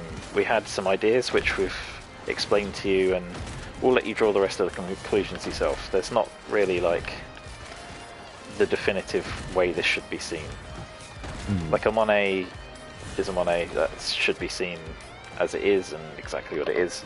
You know, you probably have a lot of art critics tell you exactly how you should see it, which to me kind of defeats the point of art, but there we go. But it's very technically accomplished, it does amazing things, and it's enjoyable, but all the same, modern art's more like, here you go, here's something we thought was cool, make your own, you know, find your own answers. yeah, and I kind of like that in a way because I don't know. There's sometimes where I've listened to songs and thought, oh, this is quite deep. This is how I take this, and then the artist comes out and goes, oh, this is what this song means. And you're like, oh shit, like I've read way too deep into this. To me, right, that does not mean that your review of that, your analysis of that was any less valid, because that still meant something to you, and that made sense in your head. And that might not have been what the creator intended, but it doesn't mean it's not true. Not to me, at least. Anyway, I don't know. Maybe I'm different. Yeah, no, I do get that. There's a song I listened to recently. Funny enough, it's Talamanco by Burns. All right. And it's a song like, well, it's there's no singing in it whatsoever. It's a dance song. Yeah. And listening to it, I don't know. I got the vibes of like a kind of Aztec-y style kind of song, and you know, like, and then when I actually had a look, because I was like, what the fuck does Talamanca mean? And I've got this in my image of like a Aztec kind of vibe to it. It felt like very. It does sound it. In fairness, it does have that Well, kind of like South American vibe to it. yeah. And automatically my head goes to like this song's like really good. It sounds historic, but new. Mesopotamian. And then I found out what Talamanca. It's a town in Spain. All right. And apparently it's like really bustling and lively there, and there's lots of parties and stuff. And now the Cool. song's completely changed for me. It's a different song. Okay. And I thought that was pretty cool. Yeah. That was recently. So, like, having known that and now having it like it change in your head, does that mean you wouldn't think can't- of it the other way? No, I can't hear it like, oh, this is like about South American tribe or something like that. All I see is like this bustling Spanish city now, or town, should I say. Okay. See, that's cool. I think there's like a certain element Deep, of isn't it? Quite deep. it is. No, but I do love stuff like that because it's like your initial impression is probably what somebody else would have as well. Like, there's going to be someone out there that thought exactly the same as you, who might not change their mind. That might be okay. Well, maybe that's the way it's supposed to be. That's cool. But like, you know what? I just can't shake that feeling of what I originally heard. And I think the more you kind of look into stuff like that, like say anyone has heard some like more tribal music and stuff that might be, I say not tribal, but like more like ancestral music. Yeah. There's more of that vein. Like, who's to say that like the beats they're putting that aren't actually even similar to that? They might be. And I think that'd be pretty cool. Because Okay, then there's they've kind of done two things in one. there's one duo, State of Mind. Have you ever heard of them? They're Name a is drum and familiar. bass. Yeah. They made a song called Sun King, right? And Cool. I heard this song years ago, and every time I heard that song, all I thought of was like sort of Maori or Samoan tribes, Oh, nice man. and I was like, yeah, like that's the kind of like there's a woman like singing in it, but she's not really singing, if you know what I mean. It's more like she's making like a hum, I suppose. Yeah. It's like throat it singing turns kind of out- thing, or- Yeah, well, there's a guy at work, Roman, who loves State of Mind, and I was talking to him about it, and he was like, "Oh, that's amazing." Turns out, fucking State of Mind are from New Yeah. Zealand, There you go, man. and I'm like, "Shit, how the fuck do you portray that in a drum and bass song? That's mad. That's genius." It's so cool. I do love that. There's a band that you'll probably like then, if you like that kind of like rhythmic vibe. They're called Alien Weaponry, and they're a metal band, but they are based in New Zealand as well, and they bring like the old New Zealand vibes and stuff, like the whole Maori themes. I mean, pretty much all of their songs, the lyrics and everything are Maori themed. Like they have old like historic lore and culture actually in the songs themselves, but they bring a lot of the musical elements in as well from the actual tribes, but they do it in like a new sort of progressive metal style, and it works. It really does work, because all of the lads themselves in the band are descended from those people, so it's kind of like they've put their family history in it as well, so it's not just like something they thought was cool, but it does have credence for them, and you can tell that they like really love it, because it does have, it's undeniable. You listen to it and it's like, oh right, yeah, like as much as this is a metal song, you can feel that it is more than that. I do love that about it. It's insane, like how people can do that. Like, and do you know what? Like, not everyone can. I mean, you No. just get your generic No. bands and artists, which fair enough, people enjoy and each their own. But Yeah, there's yeah. just something that hits different where you're like, there's meaning behind this. Like, they've added something to this, and I'm like, that hits you differently. That for me was like my first time listening to Hai Lung. Hai Lung, you've definitely listened to him yourself. I'm sure you have, because I think you mentioned it before. But the whole thing is just like they've taken some old texts they found, or old texts that have been found, I should say, not necessarily them, but that were about like kind of like the everyday trials and tribulations of ancient people, like Germanic tribes and that. And they've taken those words, translated them as best they could, and then made music with it. But the music is entirely using things that would probably have been around at the time, but their vibe is one of like, it has this kind of quality to it where it like it's incredibly soulful, but like in a very primal, where the hell is the teleport gone, way. Sorry, I'm lost. There's something, if you listen to it, you can't help but have your heart race, sort of thing. Like you feel the vibe and the rhythm, and it is, you can't step back from that. At least I couldn't anyway. But It's, I don't know, it's just, it blows my mind, and I don't know if I've ever told you about that, Little Dragon. You've heard of Little Dragon, right? dude, yeah, you introduced me to Little Dragon. They did a thing with, you remember, I might have mentioned them before. There's this American radio station, KEXP. Yes. I subscribed to them because they do a lot of cool live shows, and they were on there, and it was some good stuff. They were really, really good. Have you seen like the song Twice? Have you watched the Yeah. video for that? Yes, yeah, I have you. Fuck me, like that song, in terms of storytelling, is insane. And do you know the amount of interpretations of that song, Yeah. just from yeah. the lyrics and the fucking video? I'm like, Definitely. shit, man. How the fuck do you tell a whole story in a 3-minute song? it's insane, man. Like that. Granted, that was really well done. It reminded me of Lil Sims. Sims. Little Sims, yeah. British R&B kind of vibe. Well, kind of grime R&B crossover stuff. Little Sims very, very good. Like incredibly deep with the storytelling. Released some quite hard hitting songs actually. Like you listen to the lyrics and it's got like quite a big feminist and like you kind of UK centric stuff. It is very much stuff that would be stuff you'd recognise from living here, basically. Like it probably wouldn't equate too well to Americans, that kind of thing, or anywhere else in the globe. It's like you live here, you know that vibe. It's like you know a garage vibe, and you know garage pretty much only sells over here, kind of thing. Because it has like an undeniable kind of British vibe.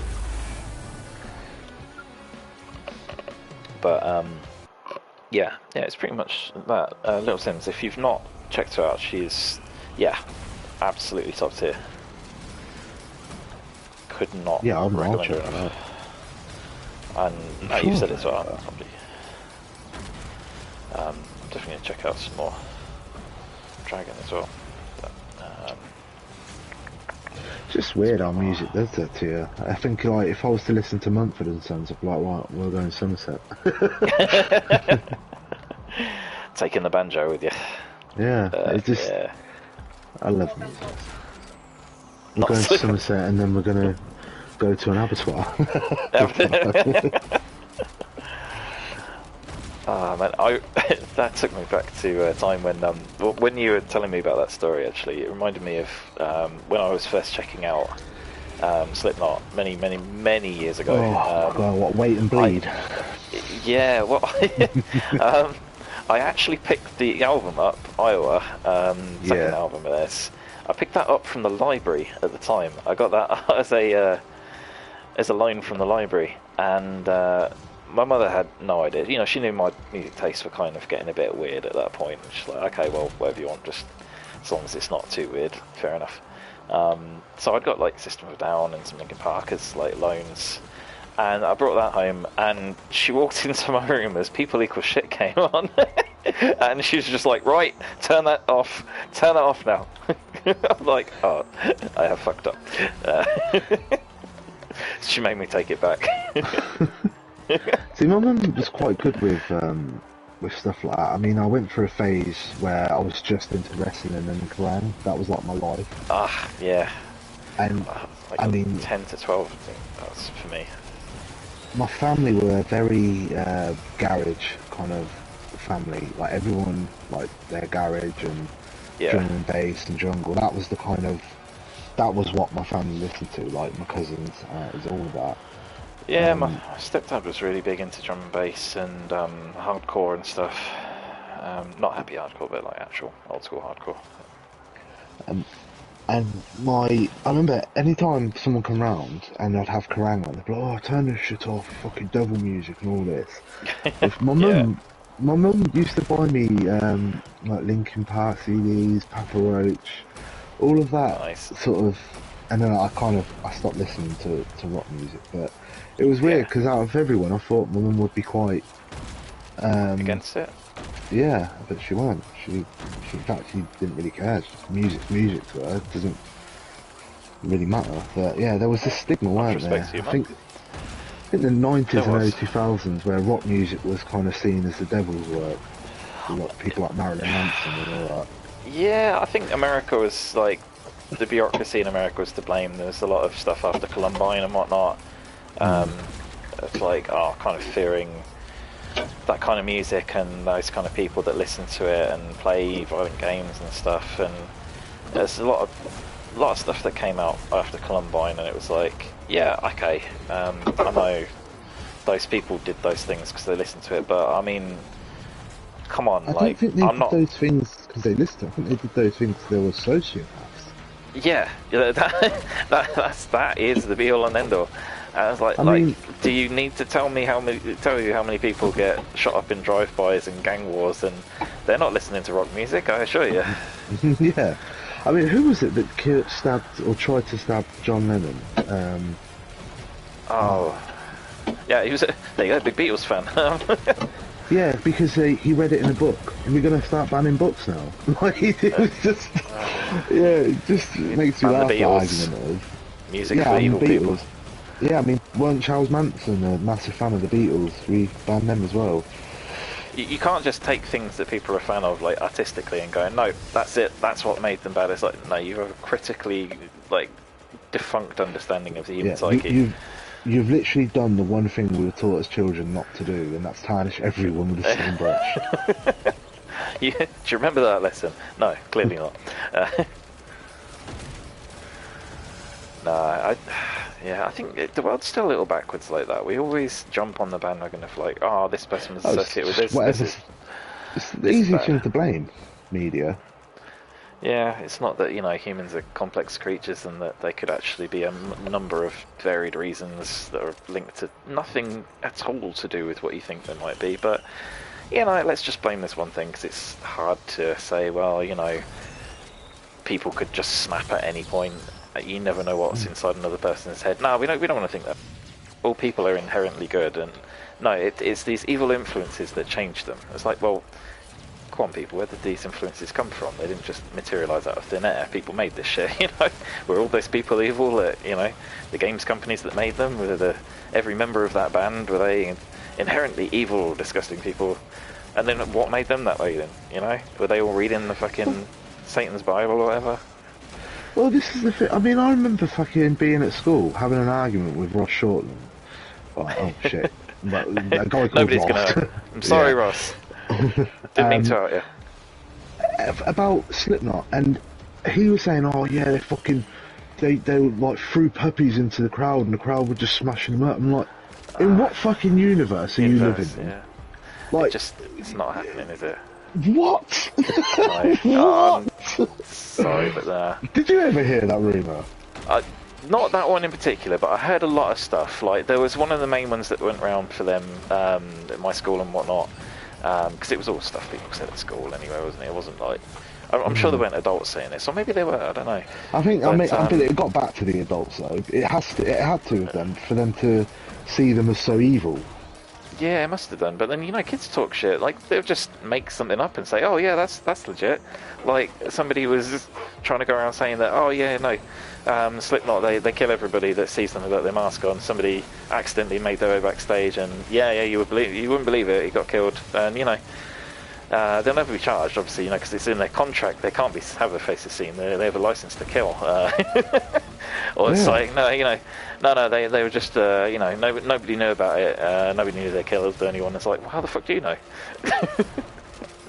It's like, it's so transparent. It's like, and then my mind currently goes to it these days, and it's like, imagine if that were true, and then they were just like, yeah, we decided to take the masks off. And it's like, why did you kill all those people, Slipknot? Like, honestly. Sorry. I'm like, I don't get it. I'm like, what? Yeah, it's just those crazy rumours, and like Marilyn Manson, removed his ribs. Yes, to do the I mean, thing that I'll one get went DMCA round the for. world, didn't it? That was like a global kind of rumour. Yeah, and it's like, come on now, like, the man, he appears on stage shirtless. If he's had his ribs removed, you're gonna see massive fucking scars from that shit for one. But yeah, no, let's. I mean, I'm not being funny, but he has a new girlfriend every week. Like, oh, yeah, he don't need to do that. I mean, and you never know. He might not need that to do it anyway. It's fine. It's all good. Yeah, it's just bizarre, some of the rumours. It was, but you know what? It was kind of fun at the same time, because that was still technically kind of like before the days you could just go, right, Google, is this true or not? And Google tells you, yes, this is true or not. And people thought for themselves a bit more. I don't know, like, yeah, great, we could find anything out with the click of a button. But people are still dumb as shit. I'm sorry, but like, the fact that people can look online and find anything out, and yet people like literally refuse to understand maths and stuff like that. Like, you don't have to be a genius, but like, people will just willfully, I don't know, say the wrong thing and never correct themselves or never think to. I don't know, the willful ignorance thing always confuses me, especially when there's the ability for things to be so easy. It's kind of weird. Yeah, it's just oh, the world's gone mad. It really has. But you know what? We're having fun. It's all good. Yeah. Oh god. So, as long as I got something to play at the end of the day, I'm okay. Yeah, you lot can go mental. So I'll be alright. just It's lock my bad, though, doors isn't it? and close my curtains. Next thing you know, we're in a Bloodborne world. It's like, no, it's Yeah. fine. They just don't go outside. Well, I mean, that's what it felt like earlier at the beginning of last year. Fuck, Yeah. Return to Yarnum. Fucking Return to Yarnum, yeah. Oh, speaking of, actually, I'm sure you've probably heard. If you have heard, I can say that there are some things that are and aren't true. Weirdly, because things have kind of been getting a bit weird at this point. But you heard that obviously Blue Point Games have been bought by Sony. Oh yeah, they're making either a remake or a remaster. Right. I mean, there is a remake. No, I'm sorry, pointless. No, it's pointless. It looks as good as it can right now. Like, yeah, Saying it's not that up to, though, not to maybe modern, but I don't know. saying that, Naughty Dog are making a remake of Last of Us, like the first one, and that's confirmed. Yeah, I heard about that. Like, yeah, okay, that was technically 2 generations ago. It was the end of that generation, though, and it looked pretty good for its time as well. Yeah, it still does. It still looks more than passable. Like, what's the remake going to do? Oh, we added extra lighting, and it's got like RTX in it and ray tracing and stuff. I was like, yeah, we didn't really need that. No one really asked for it. You've just made number 2. Like, Yeah, talk about literally just milking the made. franchise. Tell me about it. Like, that doesn't make any sense to me. And No, Bloodborne's I don't think literally it'll last sell. generation. I don't think Blue Point are being brought on board to do Bloodborne. I don't think Bloodborne is going to be touched again. I just don't. I think don't. maybe it's going to be like a spin-off or something. I think they'll But- get. I think they'll definitely do a remaster because I mean it's like been requested all, over and over again. But remastered for what though? Because technically we haven't left the PS4 generation.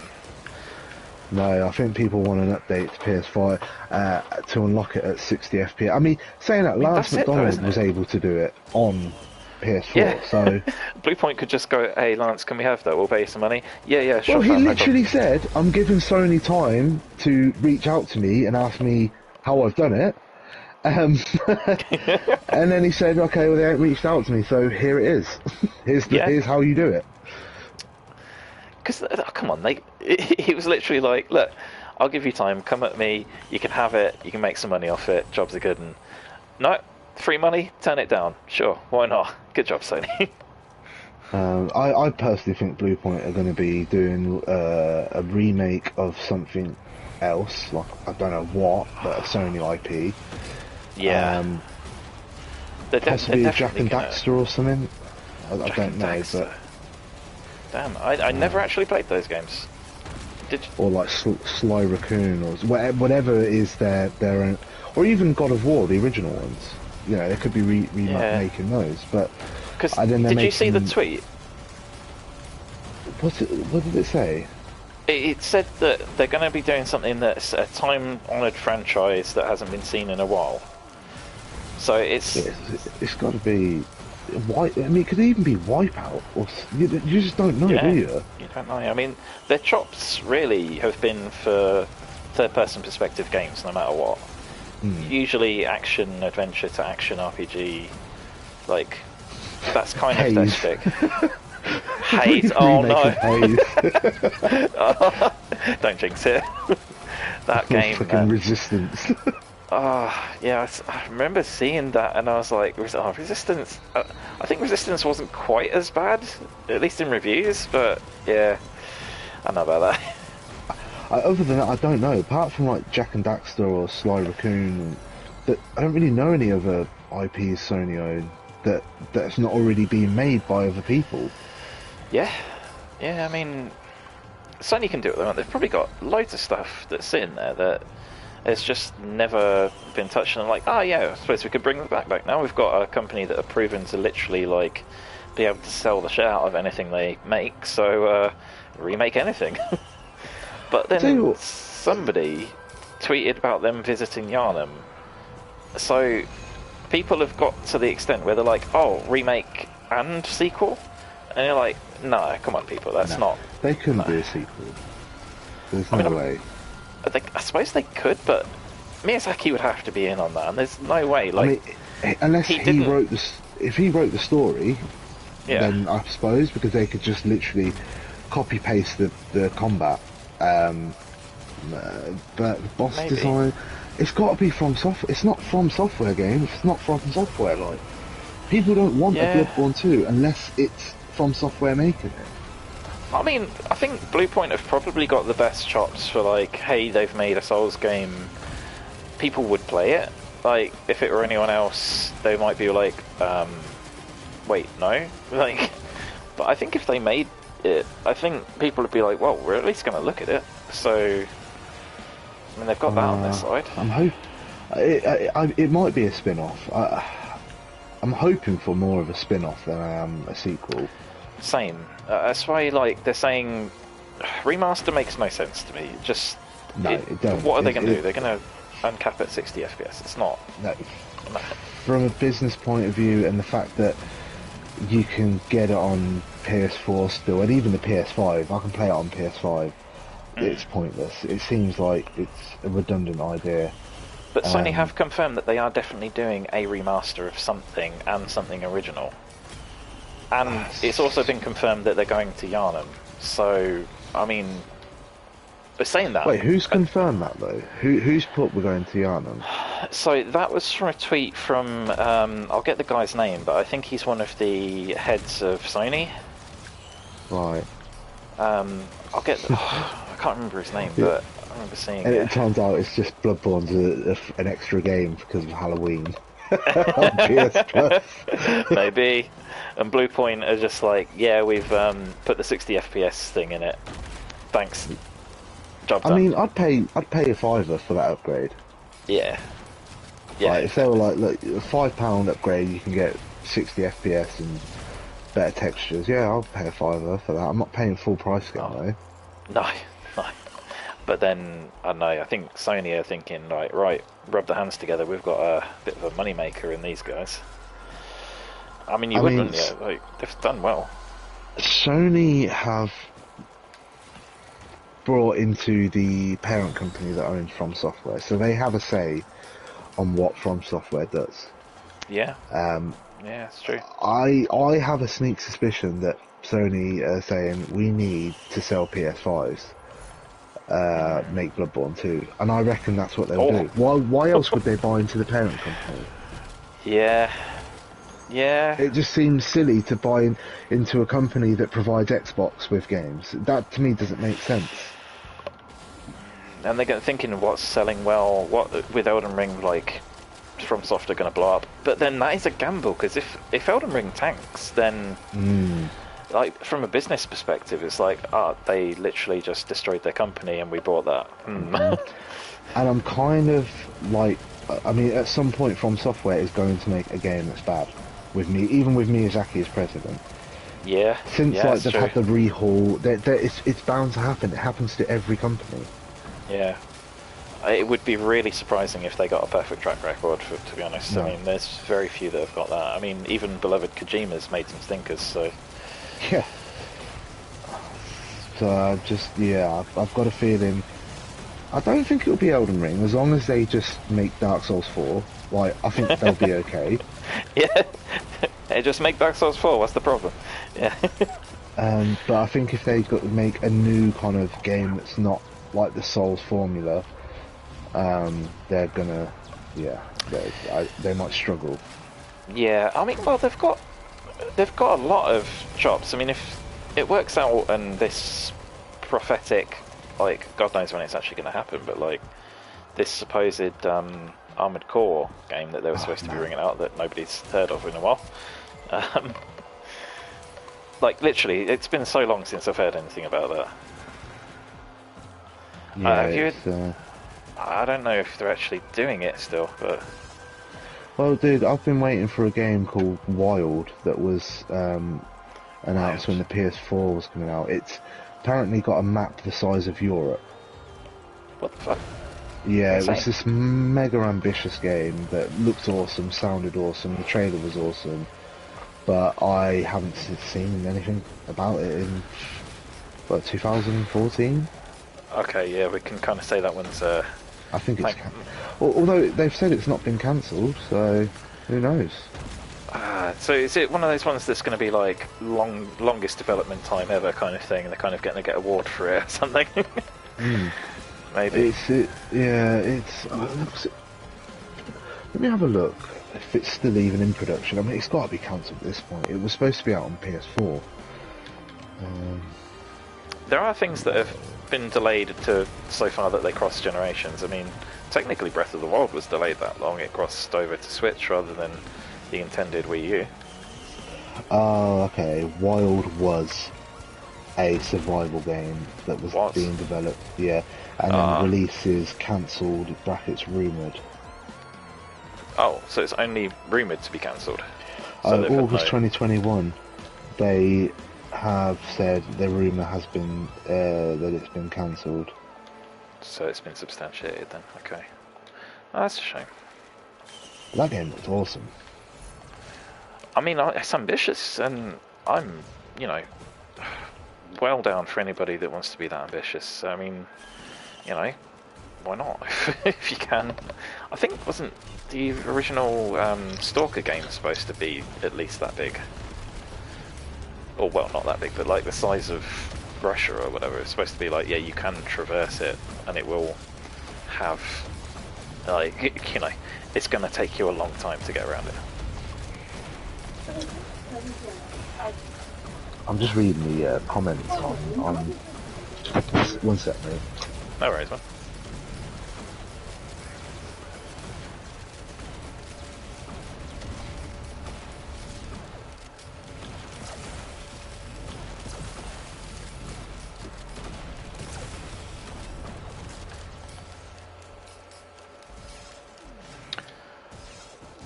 I mean, I think the whole thing around stuff that's got like huge scope, nobody is ever going to want to have, and this is obviously a stream, I know Cam's busy, but yeah, or Apple Pie, my friend, I think anything that's got that big of a scope, people are going to be happy with that, even if it's a touch on the like slightly empty side. If it's that big, it's forgivable, but as long as there's something interesting, like they need, I think maybe kind of tired people out with that in some ways. There's a few things that they did that weren't like, ooh, new altar. I donate to that actually. There's a couple of things that they did that was, to me, like certain bits of Fallout 4, for instance. You're just walking for a while and there's not really anything. Like, there's stuff that looks like there's something there, but you're not really getting anything. Like, there's going to be some interesting things to look at, and that's about it. It's like, consequently a thing that it's always going to happen with games that are that big and the scope's that wild. Like, you can put some really interesting visual details and stuff, but that's it. Like, the actual interactability of things is going to suffer. And I think that for me is like, it's good because you shouldn't need to have everything as like fully interactable. It has to be like something to do everywhere. Everybody's played a walking simulator or visual novels and stuff like that, where it's like, okay, it's more about the journey. You don't necessarily have to be always fighting or doing this, that, and the other, which to me is good because you don't need tons of skill at the same time, which it's a travesty to some people to say, hey, don't put skill in this game. But I think some things are just enjoyable for exactly what they are, nothing more. And that to me says a lot. Like, people spend most of their evenings gaming now if they're not, well, what the hell is going on here? If they're not doing some gaming, but they're doing something similar, like reading or whatever. But I mean, my friend Apple Pie, how many people would you say like you know, people at work or whatever, would you say go home and, I mean, I'm probably a bad example, but like, how many would you say go home and like, they probably put a game on? At Like, work? yeah, like, instead of putting the TV on or whatever, like, their go-to is a game. Like, even if it's like FIFA or something, like, you know, it doesn't have to be... My place, honestly, 2 people on ours. Seriously? Yeah. I thought you had like a Dan- slightly younger crowd, but... Dan and Chris are the only ones that... I've got a lot of anime watchers, but not gamers. I always thought that those two categories crossed over, but I mean, maybe that's just stereotyping. I don't know. Pretty cool that there are though.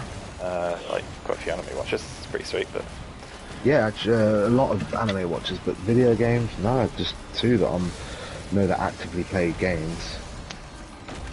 that's surprising. I thought it was way more of a widespread thing, but then I don't know.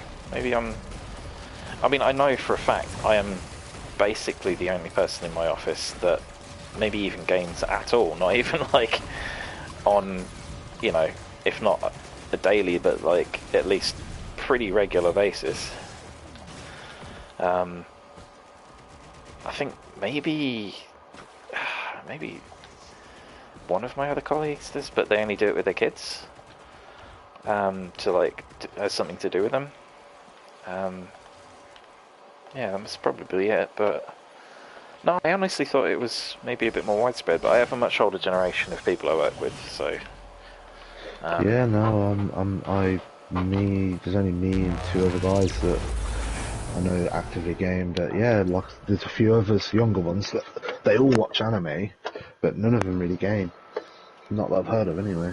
Oh, 3, sorry, there's 3 people. 3 that Yeah. actually game, yeah. Yeah. No, I mean I think this is going to be another turning thing as well. But would I be correct in saying that they're all male? Nope. No. Ah, 2 okay. males, 1 female. There we go. That is You actually surprising. know the female. Do I? Yeah. Henry? No, Charlie. Oh, Charlie. Really? Yeah, she's on the PS4 every night. Oh, damn. I did not know that. Yeah, her and her partner, apparently he's like huge into his like Switch and Smash Bros and stuff, but yeah, he she did seem plays to be, yeah. she just plays Apexes and MMOs. Oh, damn. She never really spoke about anything like that. So I didn't know that was the case, but... Yeah, no, she's she's a streamer, I think. Really? I think so. Oh, dude. Alright. Learn something new every day. That's so weird. That must have been since I was working there, though, because, like, yeah, she definitely never mentioned anything like that. Yeah, no, Then- the only reason I know is because she was talking to me one day about Apex, and this is when I was playing Apex, and played a few games Yeah. with her. Oh, yeah. But yeah, She good? she's I think she's put a lot of hours into it. I'll Damn. tell you exactly how many hours she's put into it. You and your PS5. Damn, Yeah, can't wait she to go on was it. 982 hours. She's played. That's Apex. She's played That's a lot. Warzone for 700 hours. Elder Scrolls Online 500 hours. Yeah, she games a lot. Dude. Fair play. Yeah, I see. That's interesting because, like, being that she never mentioned it, I think she's probably somebody who thinks about it the same way as we do. It's like it's not something that you'll go to as a go-to in conversation. Because I mean, I know very few people that actually game on the regular. It's like a lot of people I know are more like outdoorsy people. So, but not that I don't like the outdoors, but it's not like my main thing to do after work or on a weekend as we are. Yeah, because I remember when I was speaking to you at work about games, I couldn't believe that I'd met someone that plays Dark Souls. That blew my mind. That blew my mind as well. I I was was just like, like, what? oh, dude, that was awesome. Yeah, best colleague I've ever met. Same. I think at the time, was I playing Bloodborne or DS2? I don't know. It was one of them. I think What was the first thing we played together? It Was it DS3? it was Or was it DS2. Pokemon? No, it was DS2. Must That have was the been first DS2 one I we was played? playing then. Damn, son. Oh, you must have impressed the hell out of me. I think that was the case. It's like, oh my god, he's playing DS2. I was like, Yeah. oh, dude. Because And the amount of people, especially streamers, that like their audience say, oh no, just skip 2. Just skip 2, you won't like it, just skip it. And I'm like, like oh no. But I remember I was in the mood to play Dark Souls, and I think I already no. We went somewhere. Me and Kirsty did, and we Yeah. bought DS2, and then Kirsty went to Western Fable one weekend, and I Oh, think I great said place to you, to go. didn't I, will you pick DS3 up for me from CEX? And I think that was around the time I was speaking to you, so I was like in that Souls mood. I'm like, I want to replay through all these games again. Dude. I could... Well, I don't know if I was there... When I played them on has it been 5 years? 360, my full attention wasn't. Like, I didn't realise how big they actually were. You showed me areas on DS2. I'm like, I didn't even know this existed. Like, what? I think that's one of the things I love about that game, actually. It's still got secrets that, like, even I don't... Even, like, after playing it as much as I have, I still come back to it sometimes, and it's like, oh yeah, you know, you can do this, or... And I'm like, you what? It's just... For a game that was virtually near cancelled and rushed out at the last minute, God... it hurts me that they never got a chance to finish that in some ways, because I'm like, oh my god, that could have been, like, the greatest game of its generation. It didn't have Miyazaki, but okay, whatever. Mechanically, if nothing else. I still like the story of it, though. Yeah, I think the story's good in it, but yeah, no, that did blow my mind though. Like, what was it? I think you were sitting with Charlie, and I was talking to Charlie about something, and she said, "What?" No, I said to you, "Oh, do you play games?" Because she asked me if I was still gaming. Yeah. And you said, yeah, and because it was the last game I played, I think I said, oh, have you heard of a game called Dark Souls? Like, let me tell you, son, platinum that bitch 3 times. Which I was looking back at, I was just like, oh no, I felt bad about it. I was like, I was proud of it. Before joining TP, I'd literally only just got them. So I was still kind of riding that high of like, oh my god, I've got the platinums for the games, fuck. Obviously since then I've not done much, but still, you know, I enjoyed that. I think it's just because I had more time when I was unemployed and whatnot. Yeah, okay, I was like looking for a job and stuff, but I don't know, they were my things to like focus on each day, and like I could commit myself body and soul to like completing every challenge, which I suppose is like why streamers do so well. Yeah, it's tough. Like, oh my god, is that the Ultimate? Who was it, Shroud or someone was saying that, you know, to get into competitive gaming now, you've got to accept that you're not going to earn money for a while, because if you don't put yourself into it 100%, you're never going to be up there with people that do it full time. So your two options are you don't go professional and you accept that you're happy to do your best doing a full-time job, like looking after your family, or you go fuck it, quit your job and spend 10 hours a day playing an FPS. Which you speak to any one of like any older generations and they'll be like, you are the stupidest human being I've ever met, sort of thing. That's like, yeah, but it's hard, then isn't look it? at that. Have you done, if you've read it, the mother of Fortnite champion told him basically, fine, you can quit college to become a professional esports player or whatever. The guy is a millionaire now, and she actually has her own Twitch channel as well, because she didn't know anything about gaming before this. She was trying to just support her son's decision, and basically, you know, if it doesn't work out, fine, we can start again. Yeah, she ended up, because she'd looked so much into it, realised, this looks really fun. And now has got her own Twitch channel with 100,000 subscribers. Dude. No, YouTube fair channel. play to her, though. Fair freaking play. Like, it's a big thing to say to like a son or daughter or whoever it is. Because I think that's one thing. The reason I asked about the whole gender thing, obviously, because it's still a little bit of a stigma for it to be a more male-oriented thing to have the whole streamer thing. Whereas a lot of women don't get as much respect for doing the streaming thing. It's not seen as like a gaming thing, or like they're not seen as much gamers as men. But I think that is changing. Yeah. Because you have got a lot of female streamers that do incredibly well. Like, would absolutely ruin me for a start on any game. And that is a really old school thing, like a really old school mentality that just, it's got no place being there. Because, like, you know, people are people. Everybody does good. I mean, Kirsty, like, you fucking kick our asses at DS3 sometimes. So, hell yeah. If you search Dark Souls 2 on Twitch, the majority of streamers are girls.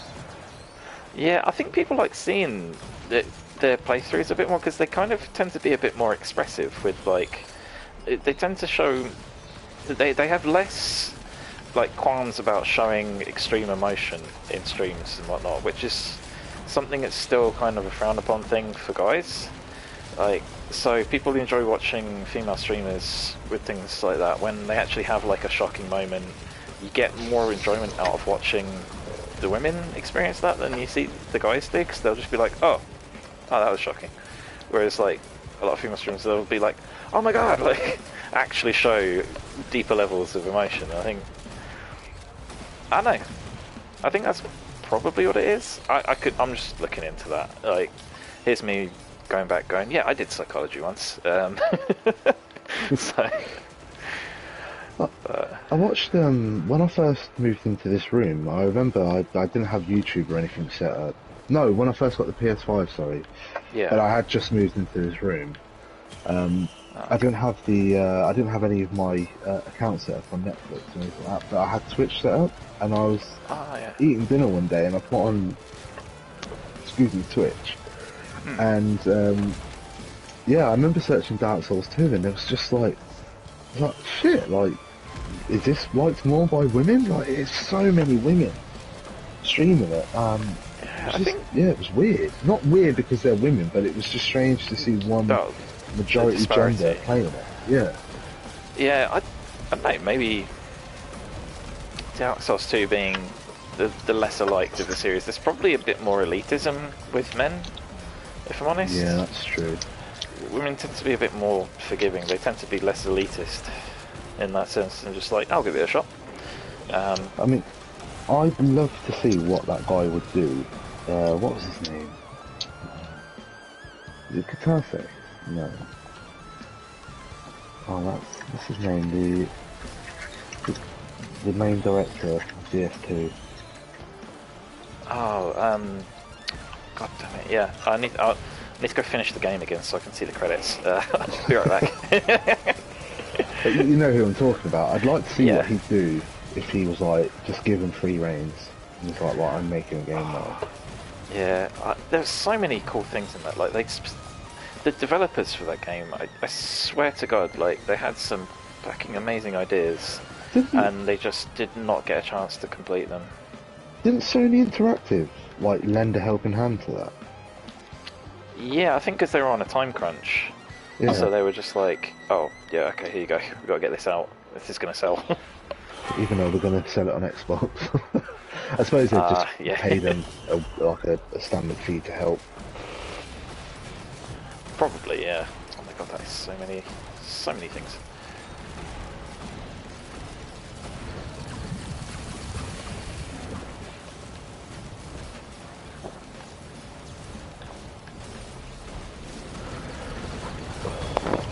I think sometimes when you look at this stuff afterwards, people tend to look into things as more what they were than what they were at the time as well. Because, like, I think there's kind of like a bit of a culture of obsession of, like, you know, knowing about the ins and outs of a game can be like a major thing. Like, there's kind of a thing people love knowing like the extreme details of like, oh, this company was involved with that, and like, oh, that means that if we see them come up again, that I'm definitely going to buy their stuff or whatever. But I think quite often a lot of that's done on the fly, especially when it comes to like the bigger stuff from the studios like Sony and that, because it's more like, well, this stuff needs finishing so we can, you know, get some money out, basically.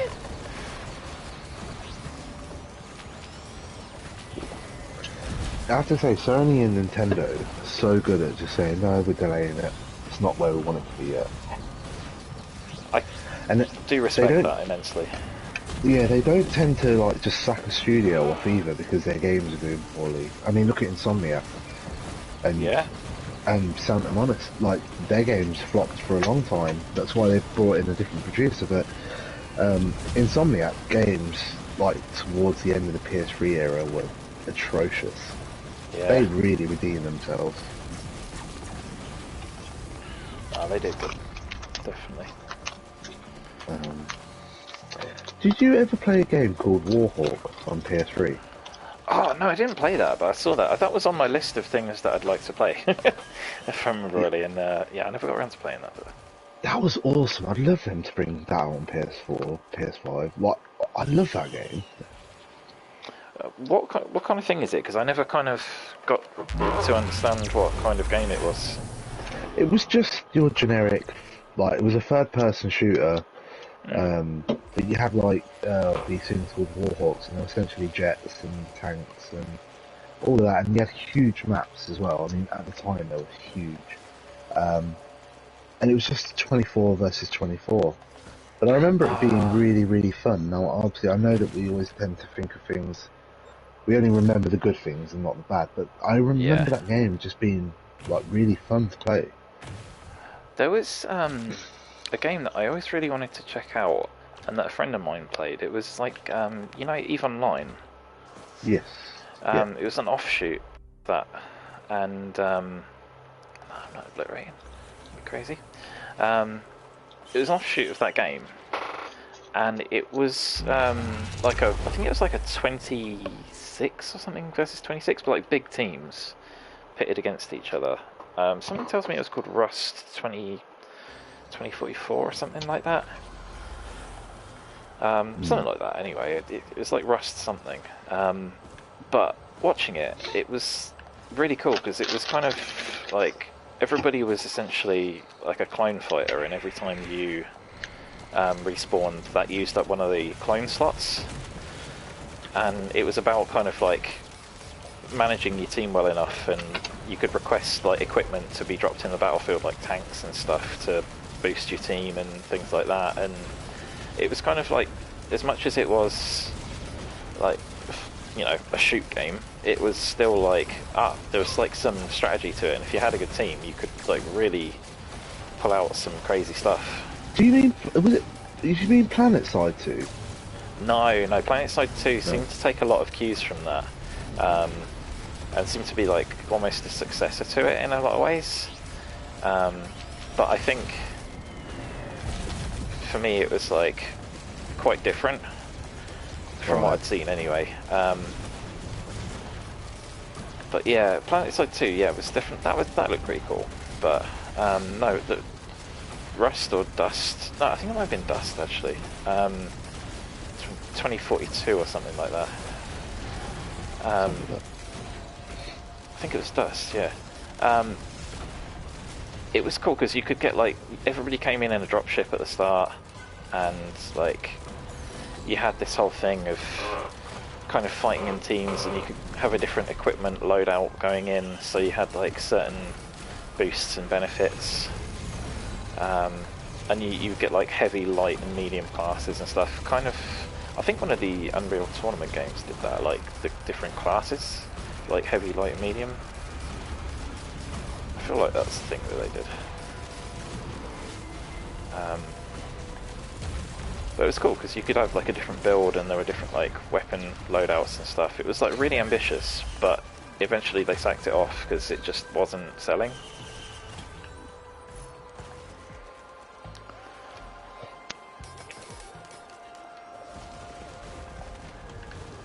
Right, dude, I think I'm gonna jump on some Far Cry for a little bit for a little bit. Yeah, man. Sounds good. Yeah, I'm thank you for the gonna. stream. Oh, no worries at all, my friend. Thank you for joining me. I will probably hop on and like have a chat with you, see how you're getting on. This is probably not going to last much longer because the difficulty is getting crazy. I may be dead any second now, so... No worries. No, I was saying the pie channel that, but... Ah, cool. No worries, dude. Yeah, no, thank you for joining me, dude. It's been a hell of a run so far. Do love this captain. Very good character. Not my favourite, but definitely very good.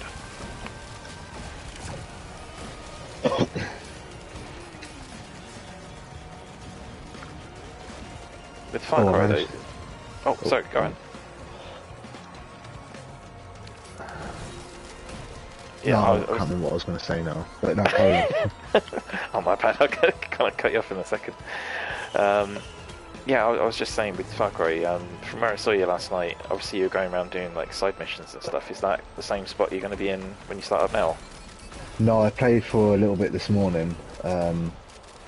I've just done a couple of missions, but I'm not too far. Basically, I've moved off the tutorial island, that's it. Ah, nice. Okay, so that means you take co-op now, right? Yes. Yeah. Nice. That does look fun. There's, I think first-person shooter co-ops are kind of one of the ones that I've played the least of, but wanted to play the most of. Because they offer that option for, well, the Quake remaster, actually, I was looking at that. But that, as well as, like, the Battlefield games. Obviously, that was a thing that was thought of for them, I remember. And I always thought that would have worked out really well, having that as an option. Yeah, I tell you, the Battlefield games, like, if you can get a squad of you, because obviously you have, like, squads of 4 people in for each the team. PvP, yeah. Yeah, so you have, like, squad of 4, but there's, like, 5 squads of 4 on each team. Yeah. That game is amazing. Like, working together, it's just so fun in that game. Everyone's got their little, like, roles. And I remember playing with some Swedish guys. Oh, what was his name on Xbox? It was like PPKN or something. I can't remember his name, but... Okay. Yeah, we all were like, we all used to play on that, and we all used to do our little roles. So like, one of us was a sniper, the other was like, sort of like doing a flanking role with like a submachine gun. The other one was like a diversion, like, hey, look at me, I've got the big guns. Get shot in the back, yeah. Yeah, that's cool. That is cool. I like that. That kind of brings my love, and you're gonna go nah. I know you're gonna go nah, but I guess because you probably didn't see what I saw, or maybe it's just not your thing. But like that is why I loved playing the one MOBA that really stuck with me was Paragon, and it was so well put together. They have got a team that's basically making it again, so they're going to release it. It was way ahead of its time, and honest to God, it was that thing, exactly like you say, like, everybody had their role, had a group of people that knew what they were doing, and it was like, you just had fun doing your role. It wasn't difficult, you didn't have to, like, think too hard about it. It's like, yeah, you know what you're doing, you just go ahead, get it done, sort of thing, but it felt good to do it.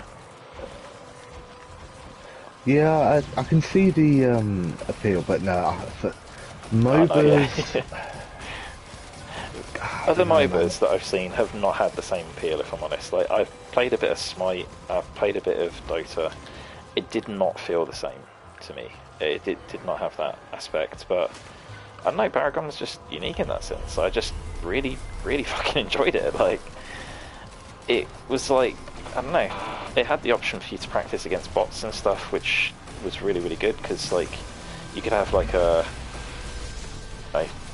session where you've got nothing really to worry about, you know, it's not really being recorded on anything. There's like a big, like, oh, you win, you lose, no thing about that, but like, you could get your techniques down, really practice up on the character you enjoyed, and then just have fun with it. There was none of, well, okay, yeah, the community did come across some other MOBAs, which I suddenly I did realise was incredibly toxic. I've never been told to kill myself more than when I played that game. Wow. Yeah, but even though the community was crap, the game was good. So like that did offset it just enough. Some days it was like, yeah, I'm done with this. Like people are just so toxic. Like I literally because I wasn't playing my character the way somebody on my team thought I should have been, or what wasn't meta or whatever. Even though we won, the person from my team told me to kill myself after we won. It's like, what? Okay. We won! I was like, oh my god, I didn't realise this level of toxicity existed, Jesus. But yeah, aside from that unfortunate aspect, it was just really fun. It's the only MOBA I've seen that's fully third person, that's like, it has really in-depth characters that have got, you know, some of them are really difficult to get used to, but once you got that, then, you know, you did feel incredibly overpowered. And then some that are just like really easy to get along with. If you play them, you know, even pretty badly, you'll still be having a fun, even if you're not necessarily winning. But if you master them, you'll do actually some stupidly good work. Like it just didn't feel like there were any characters in that just weren't viable. I think that is what I think a lot of MOBAs suffer from, where it's like, this person can never be pegged, there's no case for playing them, sort of thing.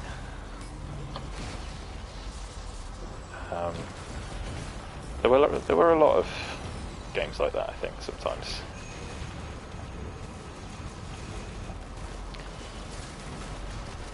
Especially in that genre. God damn, this is getting intense. Sorry.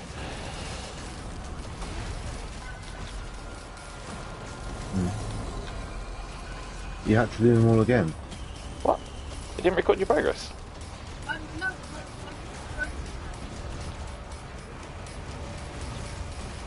Yeah. Yeah.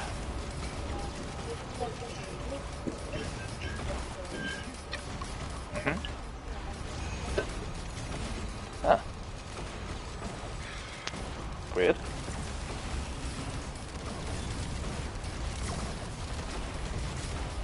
I mean, double rewards, at least, maybe? I don't know, but... Because you get, I'm guessing the main reward thing you get from that is, what, materials and stuff? Yeah, to upgrade your weapons.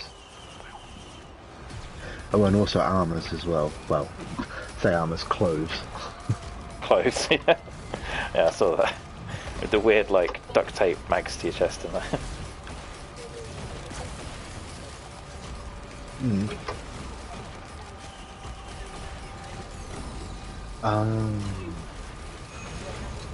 So you can 3D print a horse.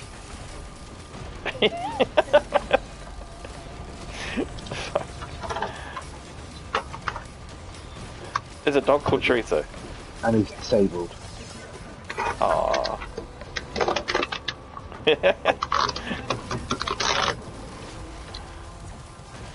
Yeah.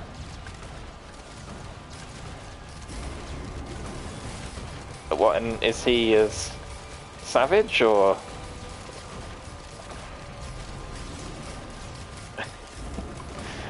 It's like, hey, is that a dog in a wheelchair? Yep, sure is. There's also a cockfighting minigame. Sounds very non-PC. I like it. And it's like Mortal Kombat style. Oh, what? Man, they're really ramping up the silly on this one, aren't they? Jesus. Yeah. I like it.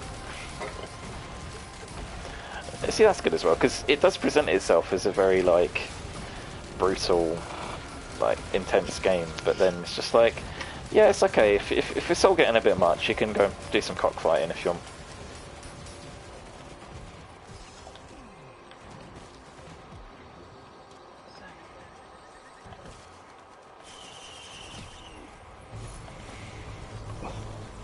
How do we get this done?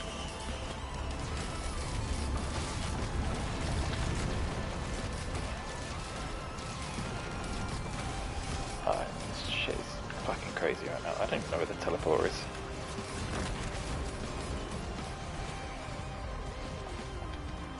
There it is.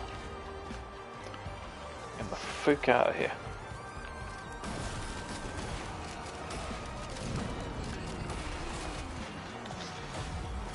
What am I on? 9 stages? 9 stages? Is that it? Jesus. Oh, okay. And then when you come through,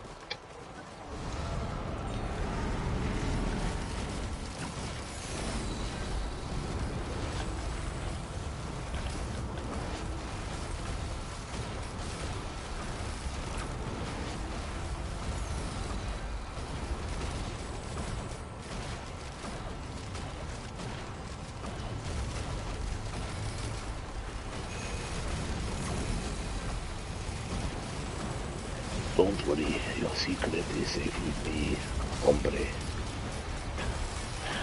That guy, seriously, he's like, it's the epitome of like a movie, like, guerrilla fighter. Yep. It's just like, hey, don't worry, I'm the toughest, the most intense guerrilla you ever seen.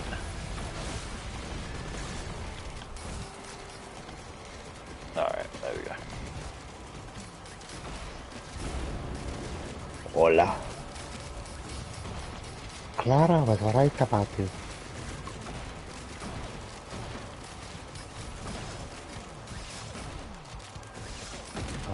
I've received some Far Cry credits.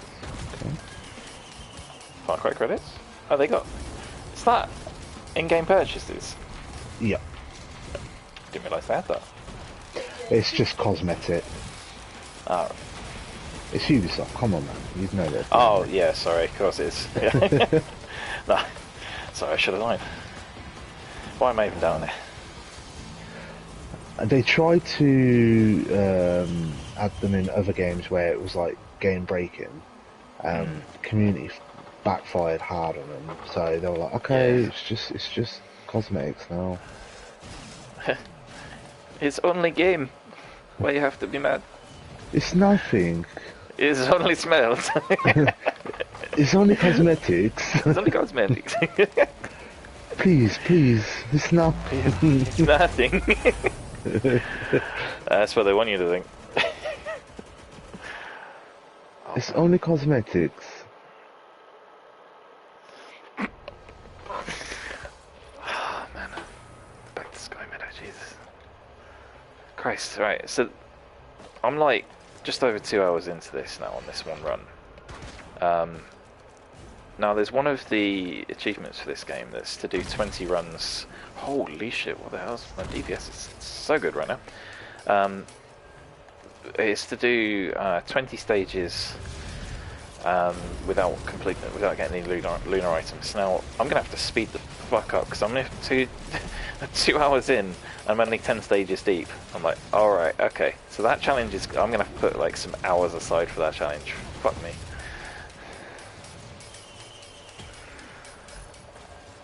But I don't mind. This is fun. I've been able to talk pretty freely while playing it. It's not causing undue stress. Maybe occasionally it gets a bit crazy. But that's fine. I like it.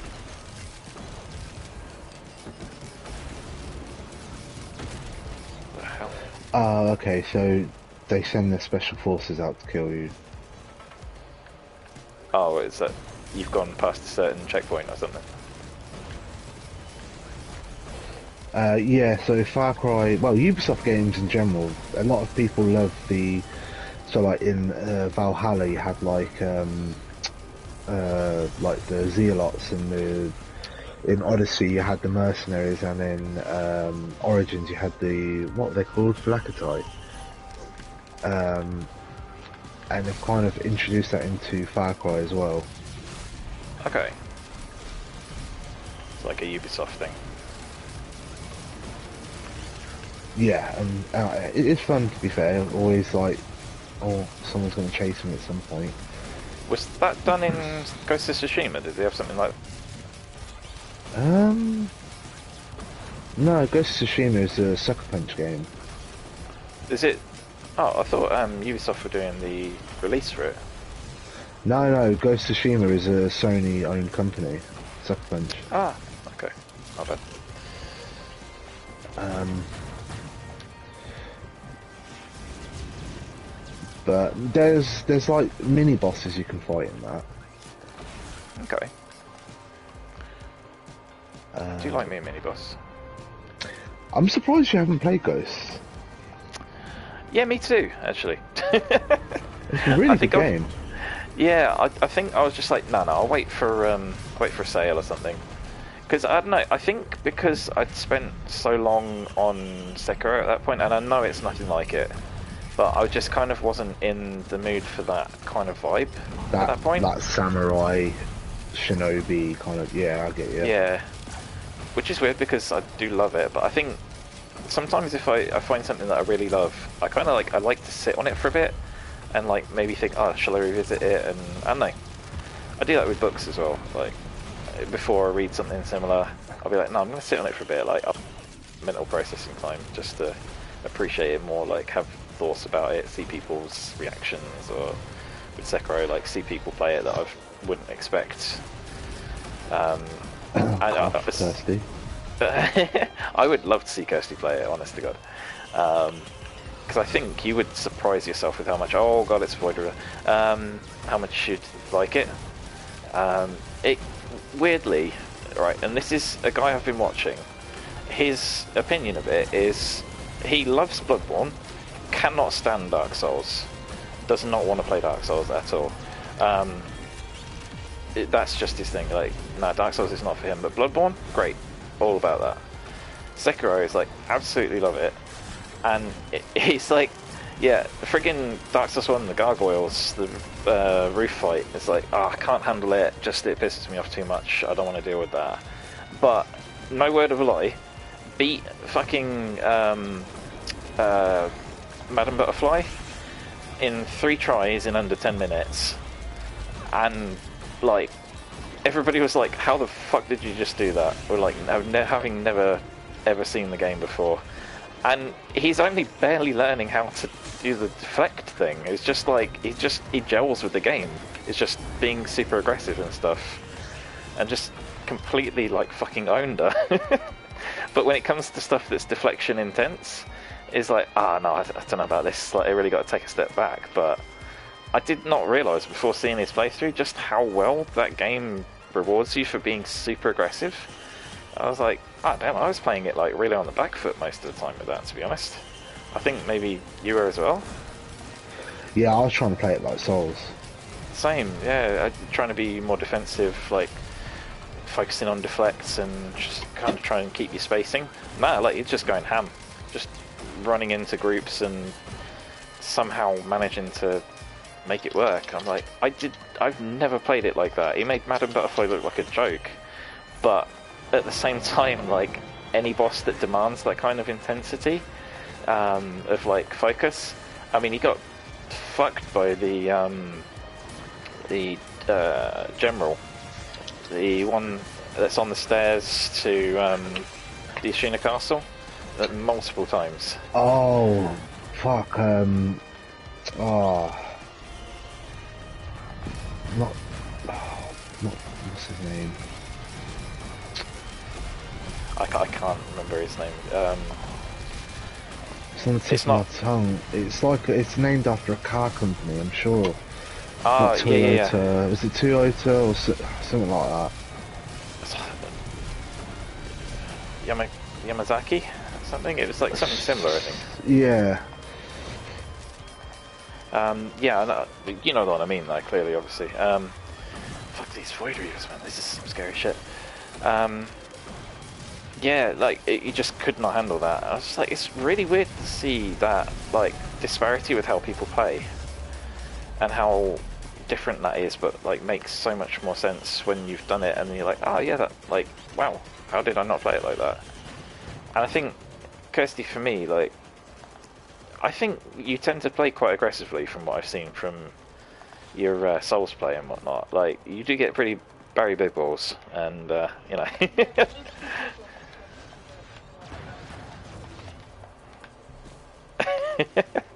Yeah, I know what you mean. Yeah, look, you take that and you just put that into everything else, you'll never have a problem again. Oh, God, it's a scavenger. Okay. Is it bad that this game makes me want to go Cuba? No. Although you don't want to go to Cuba right now, I promise you. Oh, is it bad? Yeah, they're really bad with COVID right now. I thought they had a homegrown vaccine that was all the rage. As far as I know, not doing too well. Is it All the over? reports I've seen have been like, yeah, it's not looking too good right now. A lot of this talk of homegrown vaccines have generally not been particularly good. Oh, hello. Let's open his sack. What's he got? Oh my God, that is a lot of stuff.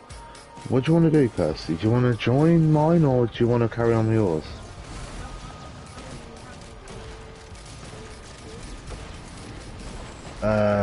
Meet El Tigre. Yeah, deep there.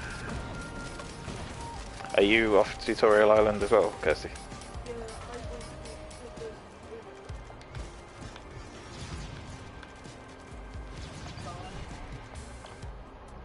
Oh, it's up to Is you that a then. different island? Ah, cool. Have you gone for the strictly story-focused direction?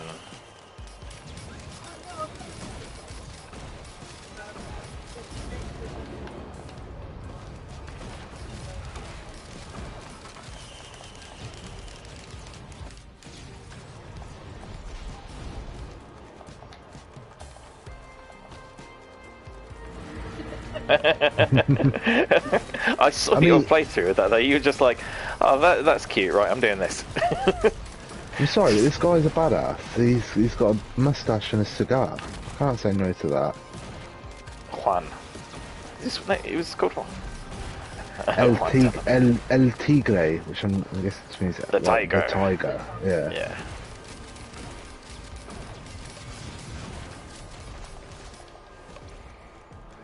You can always rely on a man called El Tigre. El Grey. He's the British counterpart, not quite as good. Oh, I crashed. Game crashed. No, I crashed my jet ski. Oh, right. I was going to say, after yesterday's weird issues with the audio, I don't know if it was still playing you up at all. But...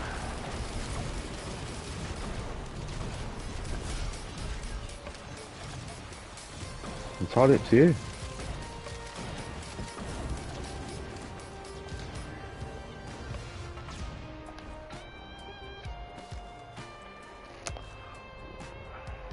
That doesn't really do it. It's agility.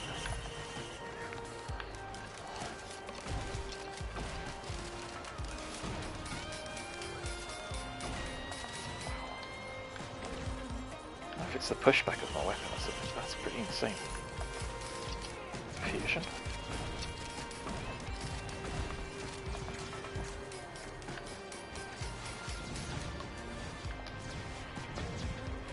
What is in these?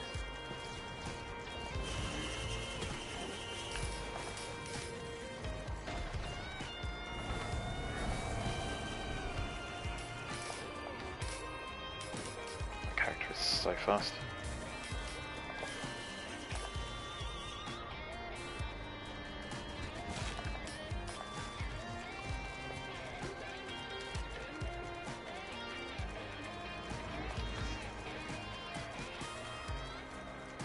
El Tigre is very, very excited. I promise you this. Oh, he is. Wait. Ooh, are they all pioneers? Damn, son. Still like this J version.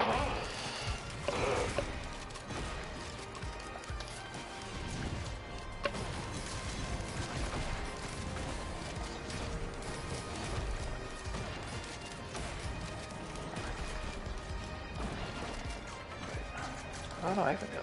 What the hell?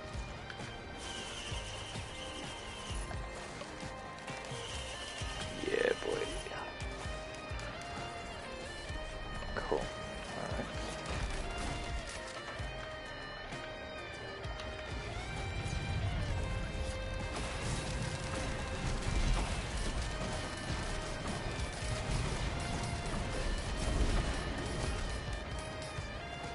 major props to the guy who did the music for this game, seriously.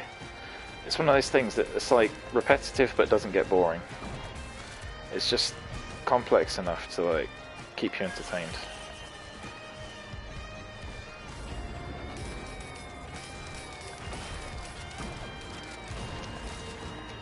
So abrupt of each other.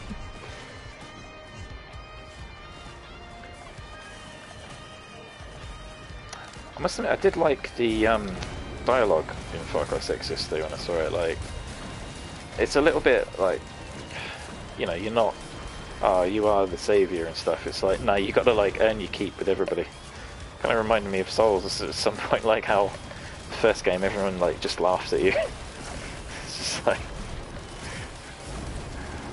you really got to like get people to warm to you.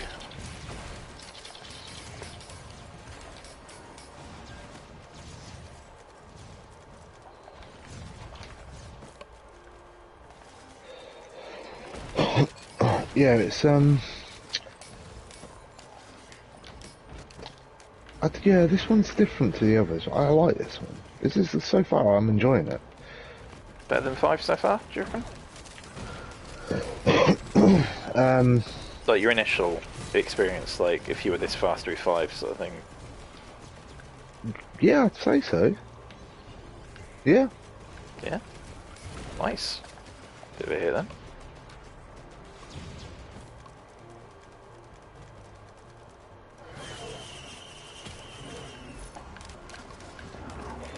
El Tigre.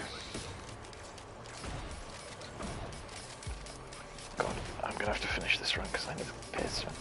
I got planned toilet breaks around this game. It's freaking long.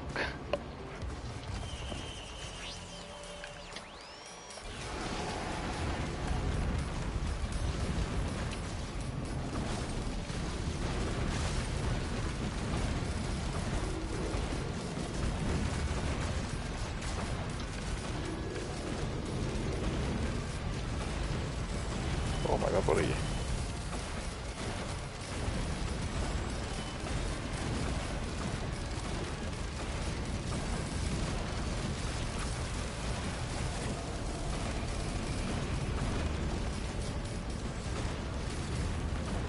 That'd be real nice to be able to see the boss of the fight. Jesus.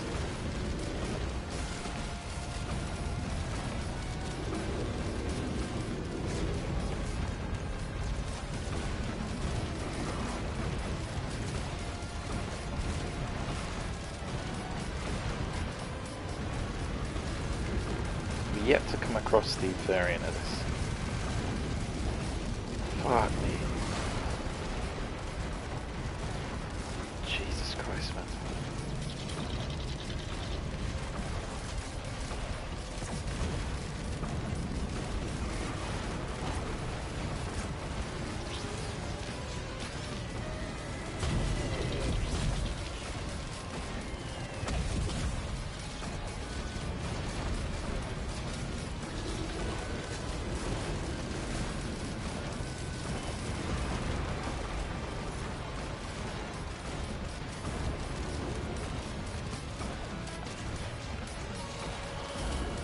I made it through that. I made it through the wilderness. Let me guess. You know I made it through.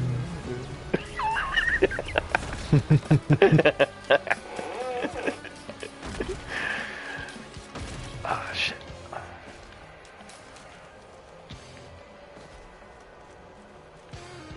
Alright. Okay. This boss don't stand a chance. Oh, okay. Apparently, I can pull out my parachute quick now. Break your legs. Yeah, deadings. Dead. I'll admit, oh, nice. I got that achievement. Cool. I didn't even plan for that. Yeah, it was kind of quite, like, like rough to see the bit with the broken hand and everything. Yep. I'm imagining that's going to happen every time you get taken down. Oh, a broken wrist as well. Okay, 'cause like you're gonna get to the end of the run. It's like, oh my god, my fingers and my wrist have been smashed up so many times. How does it even work? Oh, okay, I've got a helicopter with missiles. You've got it, or you're fighting it?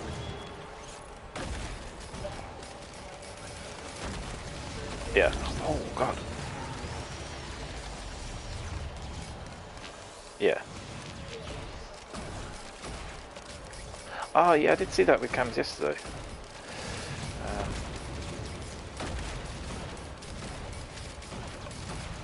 it's cool that they've put that kind of thought into it. It's nice.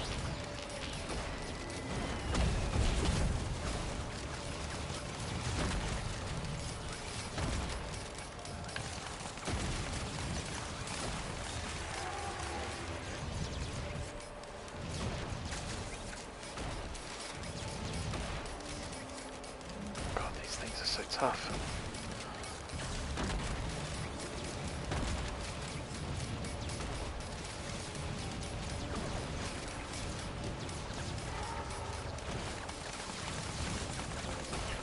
Le Boutard. I love how you say that. It's like liptard. Damn libtards. Sounds like Alex Jones. One of the most hated men in the country.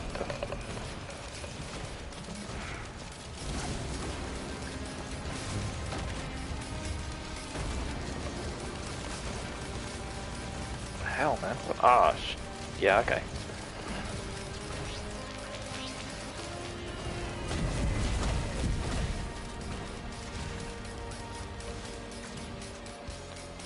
Holy shit, what the hell?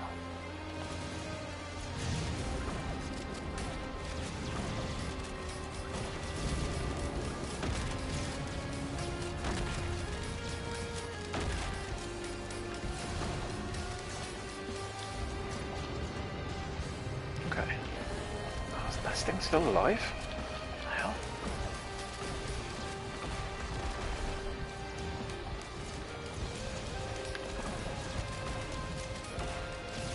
Yeah, I got a few. My DPS is pathetic right now.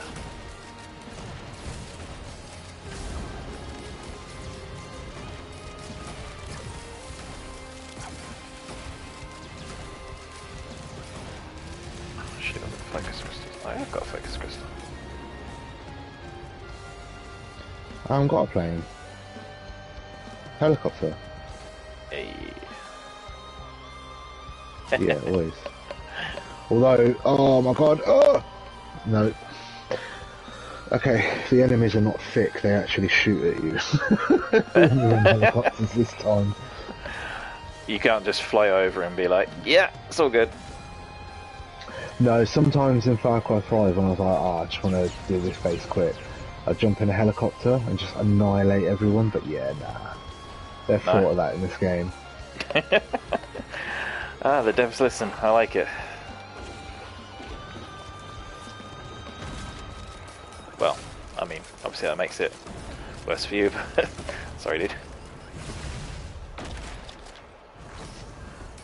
Well,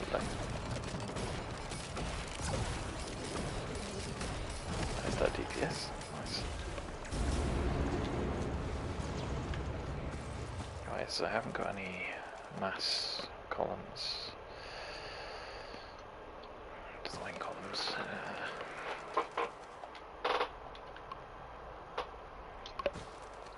Anything cool to switch out for? Her concepts, I don't even know what that does.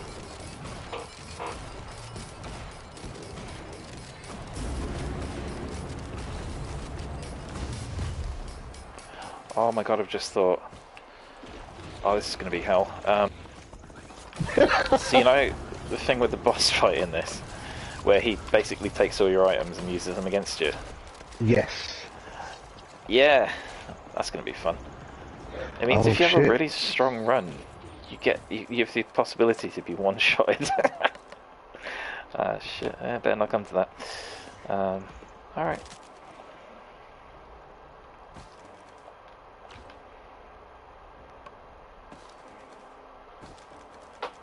doesn't take your equipment at least, so I can use that. Oh man, this is gonna be rough. Oh, 3 of these fuckers? Alright.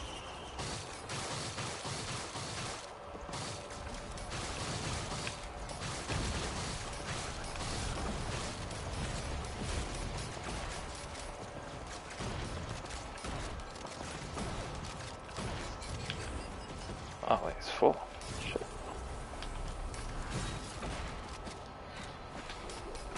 Right, I'm just gonna go for a wee and make a cup of tea.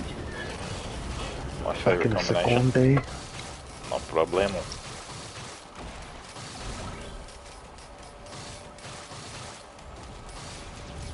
Insane, I get like fucking reverse healing. Oh, I love indie games. The glitches are brilliant.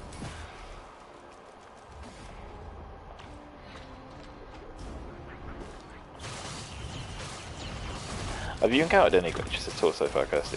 Or has it been pretty okay? Fine. Pretty solid then.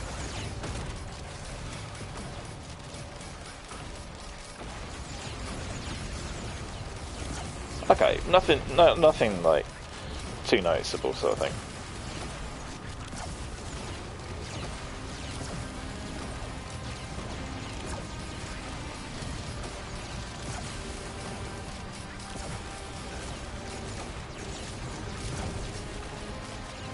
Okay.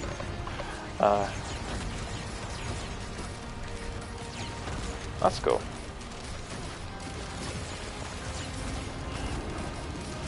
It's nice to see that they've brought out something that's got some serious like time put into getting it polished then.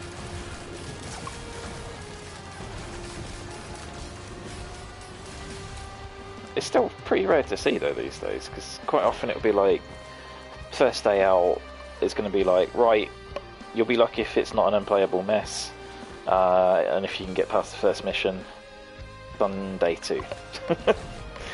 So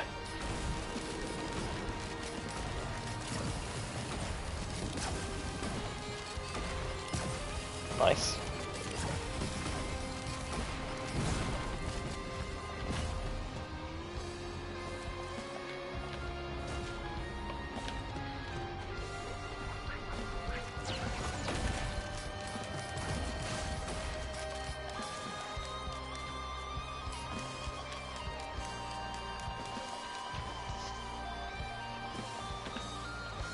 Yeah.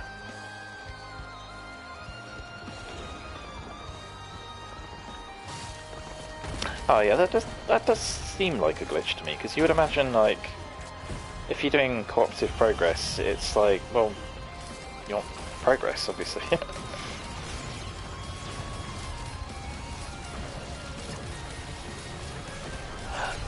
Yeah, but obviously it doesn't move anything on from you, and that to me is kind of like, well, I mean that's almost like Souls in that sense. Like you're not really in your own world. You're kind of sure you might get a couple of things, but it's like not really your game, and you get that feeling of like, right, I've got to get back to my game because I've got tons to do, kind of thing. Whereas if it wasn't like that in the other one, then you're like, you know, kind of progress together, you get the same experience at the same time.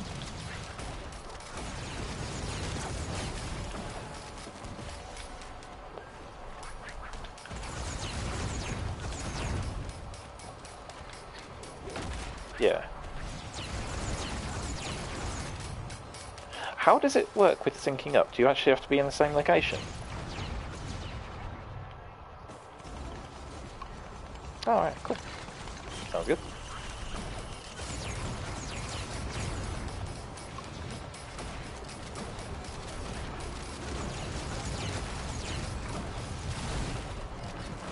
Oh, that kind of thing. So you have like a lobby then? Okay.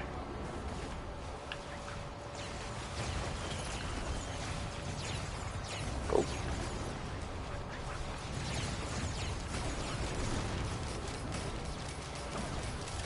What? There's something else that's like that. Oh, Destiny was like that, yeah. Did you ever play any Destiny at all?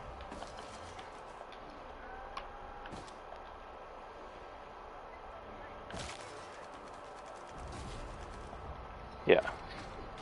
I think that's probably 2.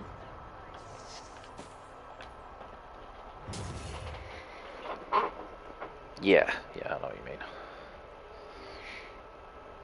Good game. Definitely a good game. Cannot fault that. But,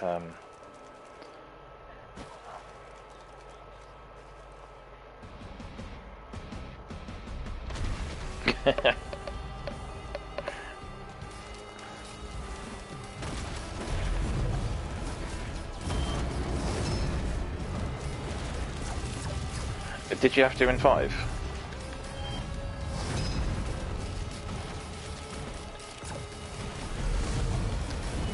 Wait, that is 6, isn't it?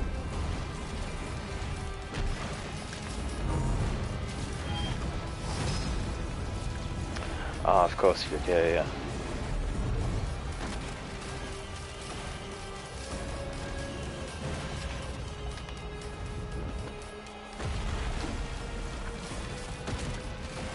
What do you think? You like 3 better, or do you like this better so far?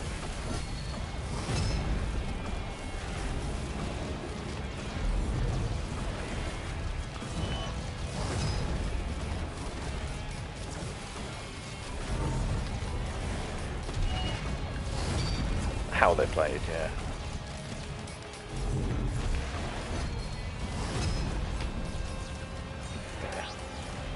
It's same but different.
Yeah.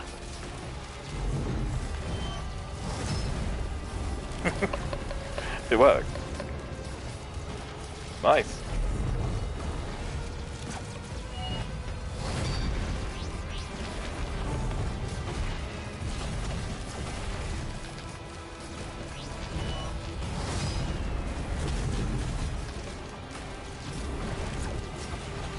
Damn, this is a big fight.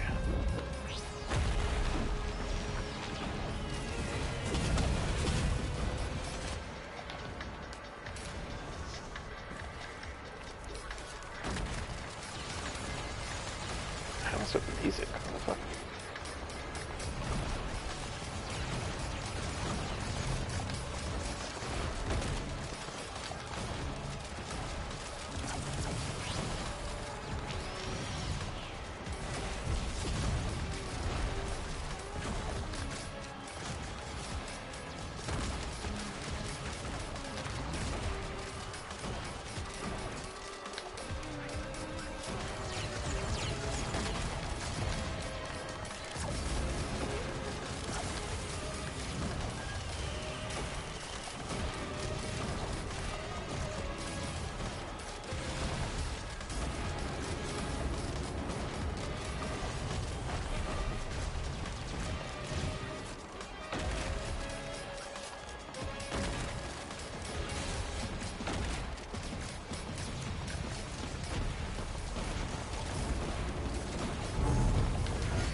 Benji. Well, go on. Sorry, boss fight. Difficult. Oh, the last boss. My boss, yeah. Boss fight is substantially harder. Guantanamo. Guantanamo, indeed.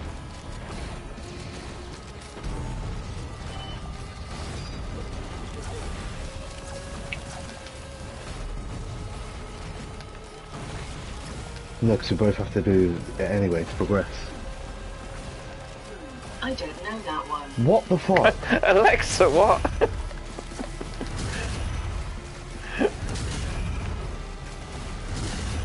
Yeah, but nothing we said sounded like Alexa. I wouldn't have thought so. she Anyway. who shall not be named. You, you sort of walk around your own home afraid to say her name. Means I can't have any friends called Alex. Alex, oh no, god damn it. She's back. I wish I could mod it so she sounded like Sigfrid. Oh, why is that not an option? Yeah. Oh. Yeah. I love Minecraft. I really do. Oh, it's good shit, man. Me and Kirsten got our own world currently, haven't we? We're actually doing alright on it. We've collected Yeah? a lot of stuff. Yeah.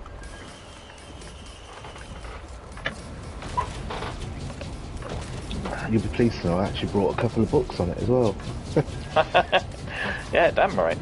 Good man. Just how I'd like to do redstone stuff and enchantments.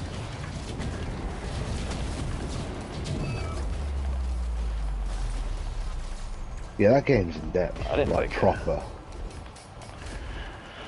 Well, what, you mean like story-wise, or? No, I mean like what you can do on it. It's Oh, yeah. insane.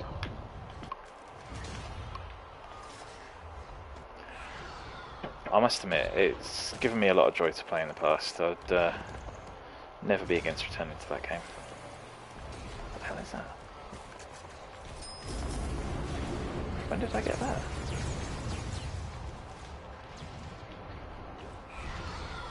I think that's one of the things with the Minecraft and games like that. Like, just to pass the time earlier, I was playing some 7 Days. It's just that thing of like construction and everything, but like things were within your own kind of like realms of possibility. Like you play it exactly how you want to, which I guess for Minecraft, like there really isn't a limit, because I know you're playing survival, right, rather than creative. Yes, yeah. Yeah, it's not really that option with 7 Days or anything, but for creative.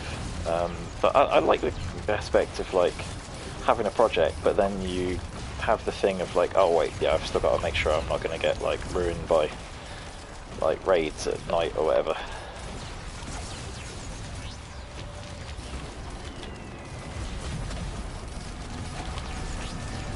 So I'm just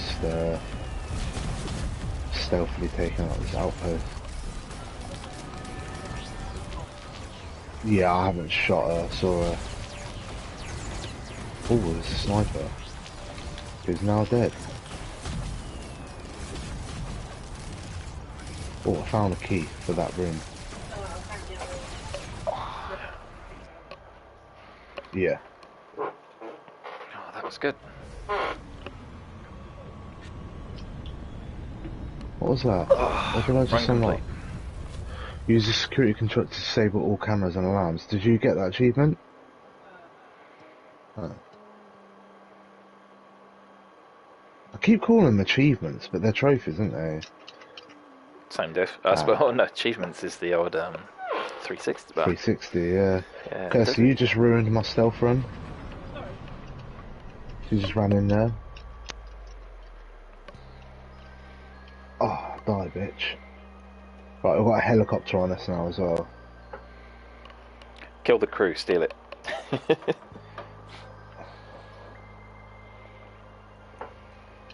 Someone just got, oh, a potato. No, she went, what the fuck? That's brilliant.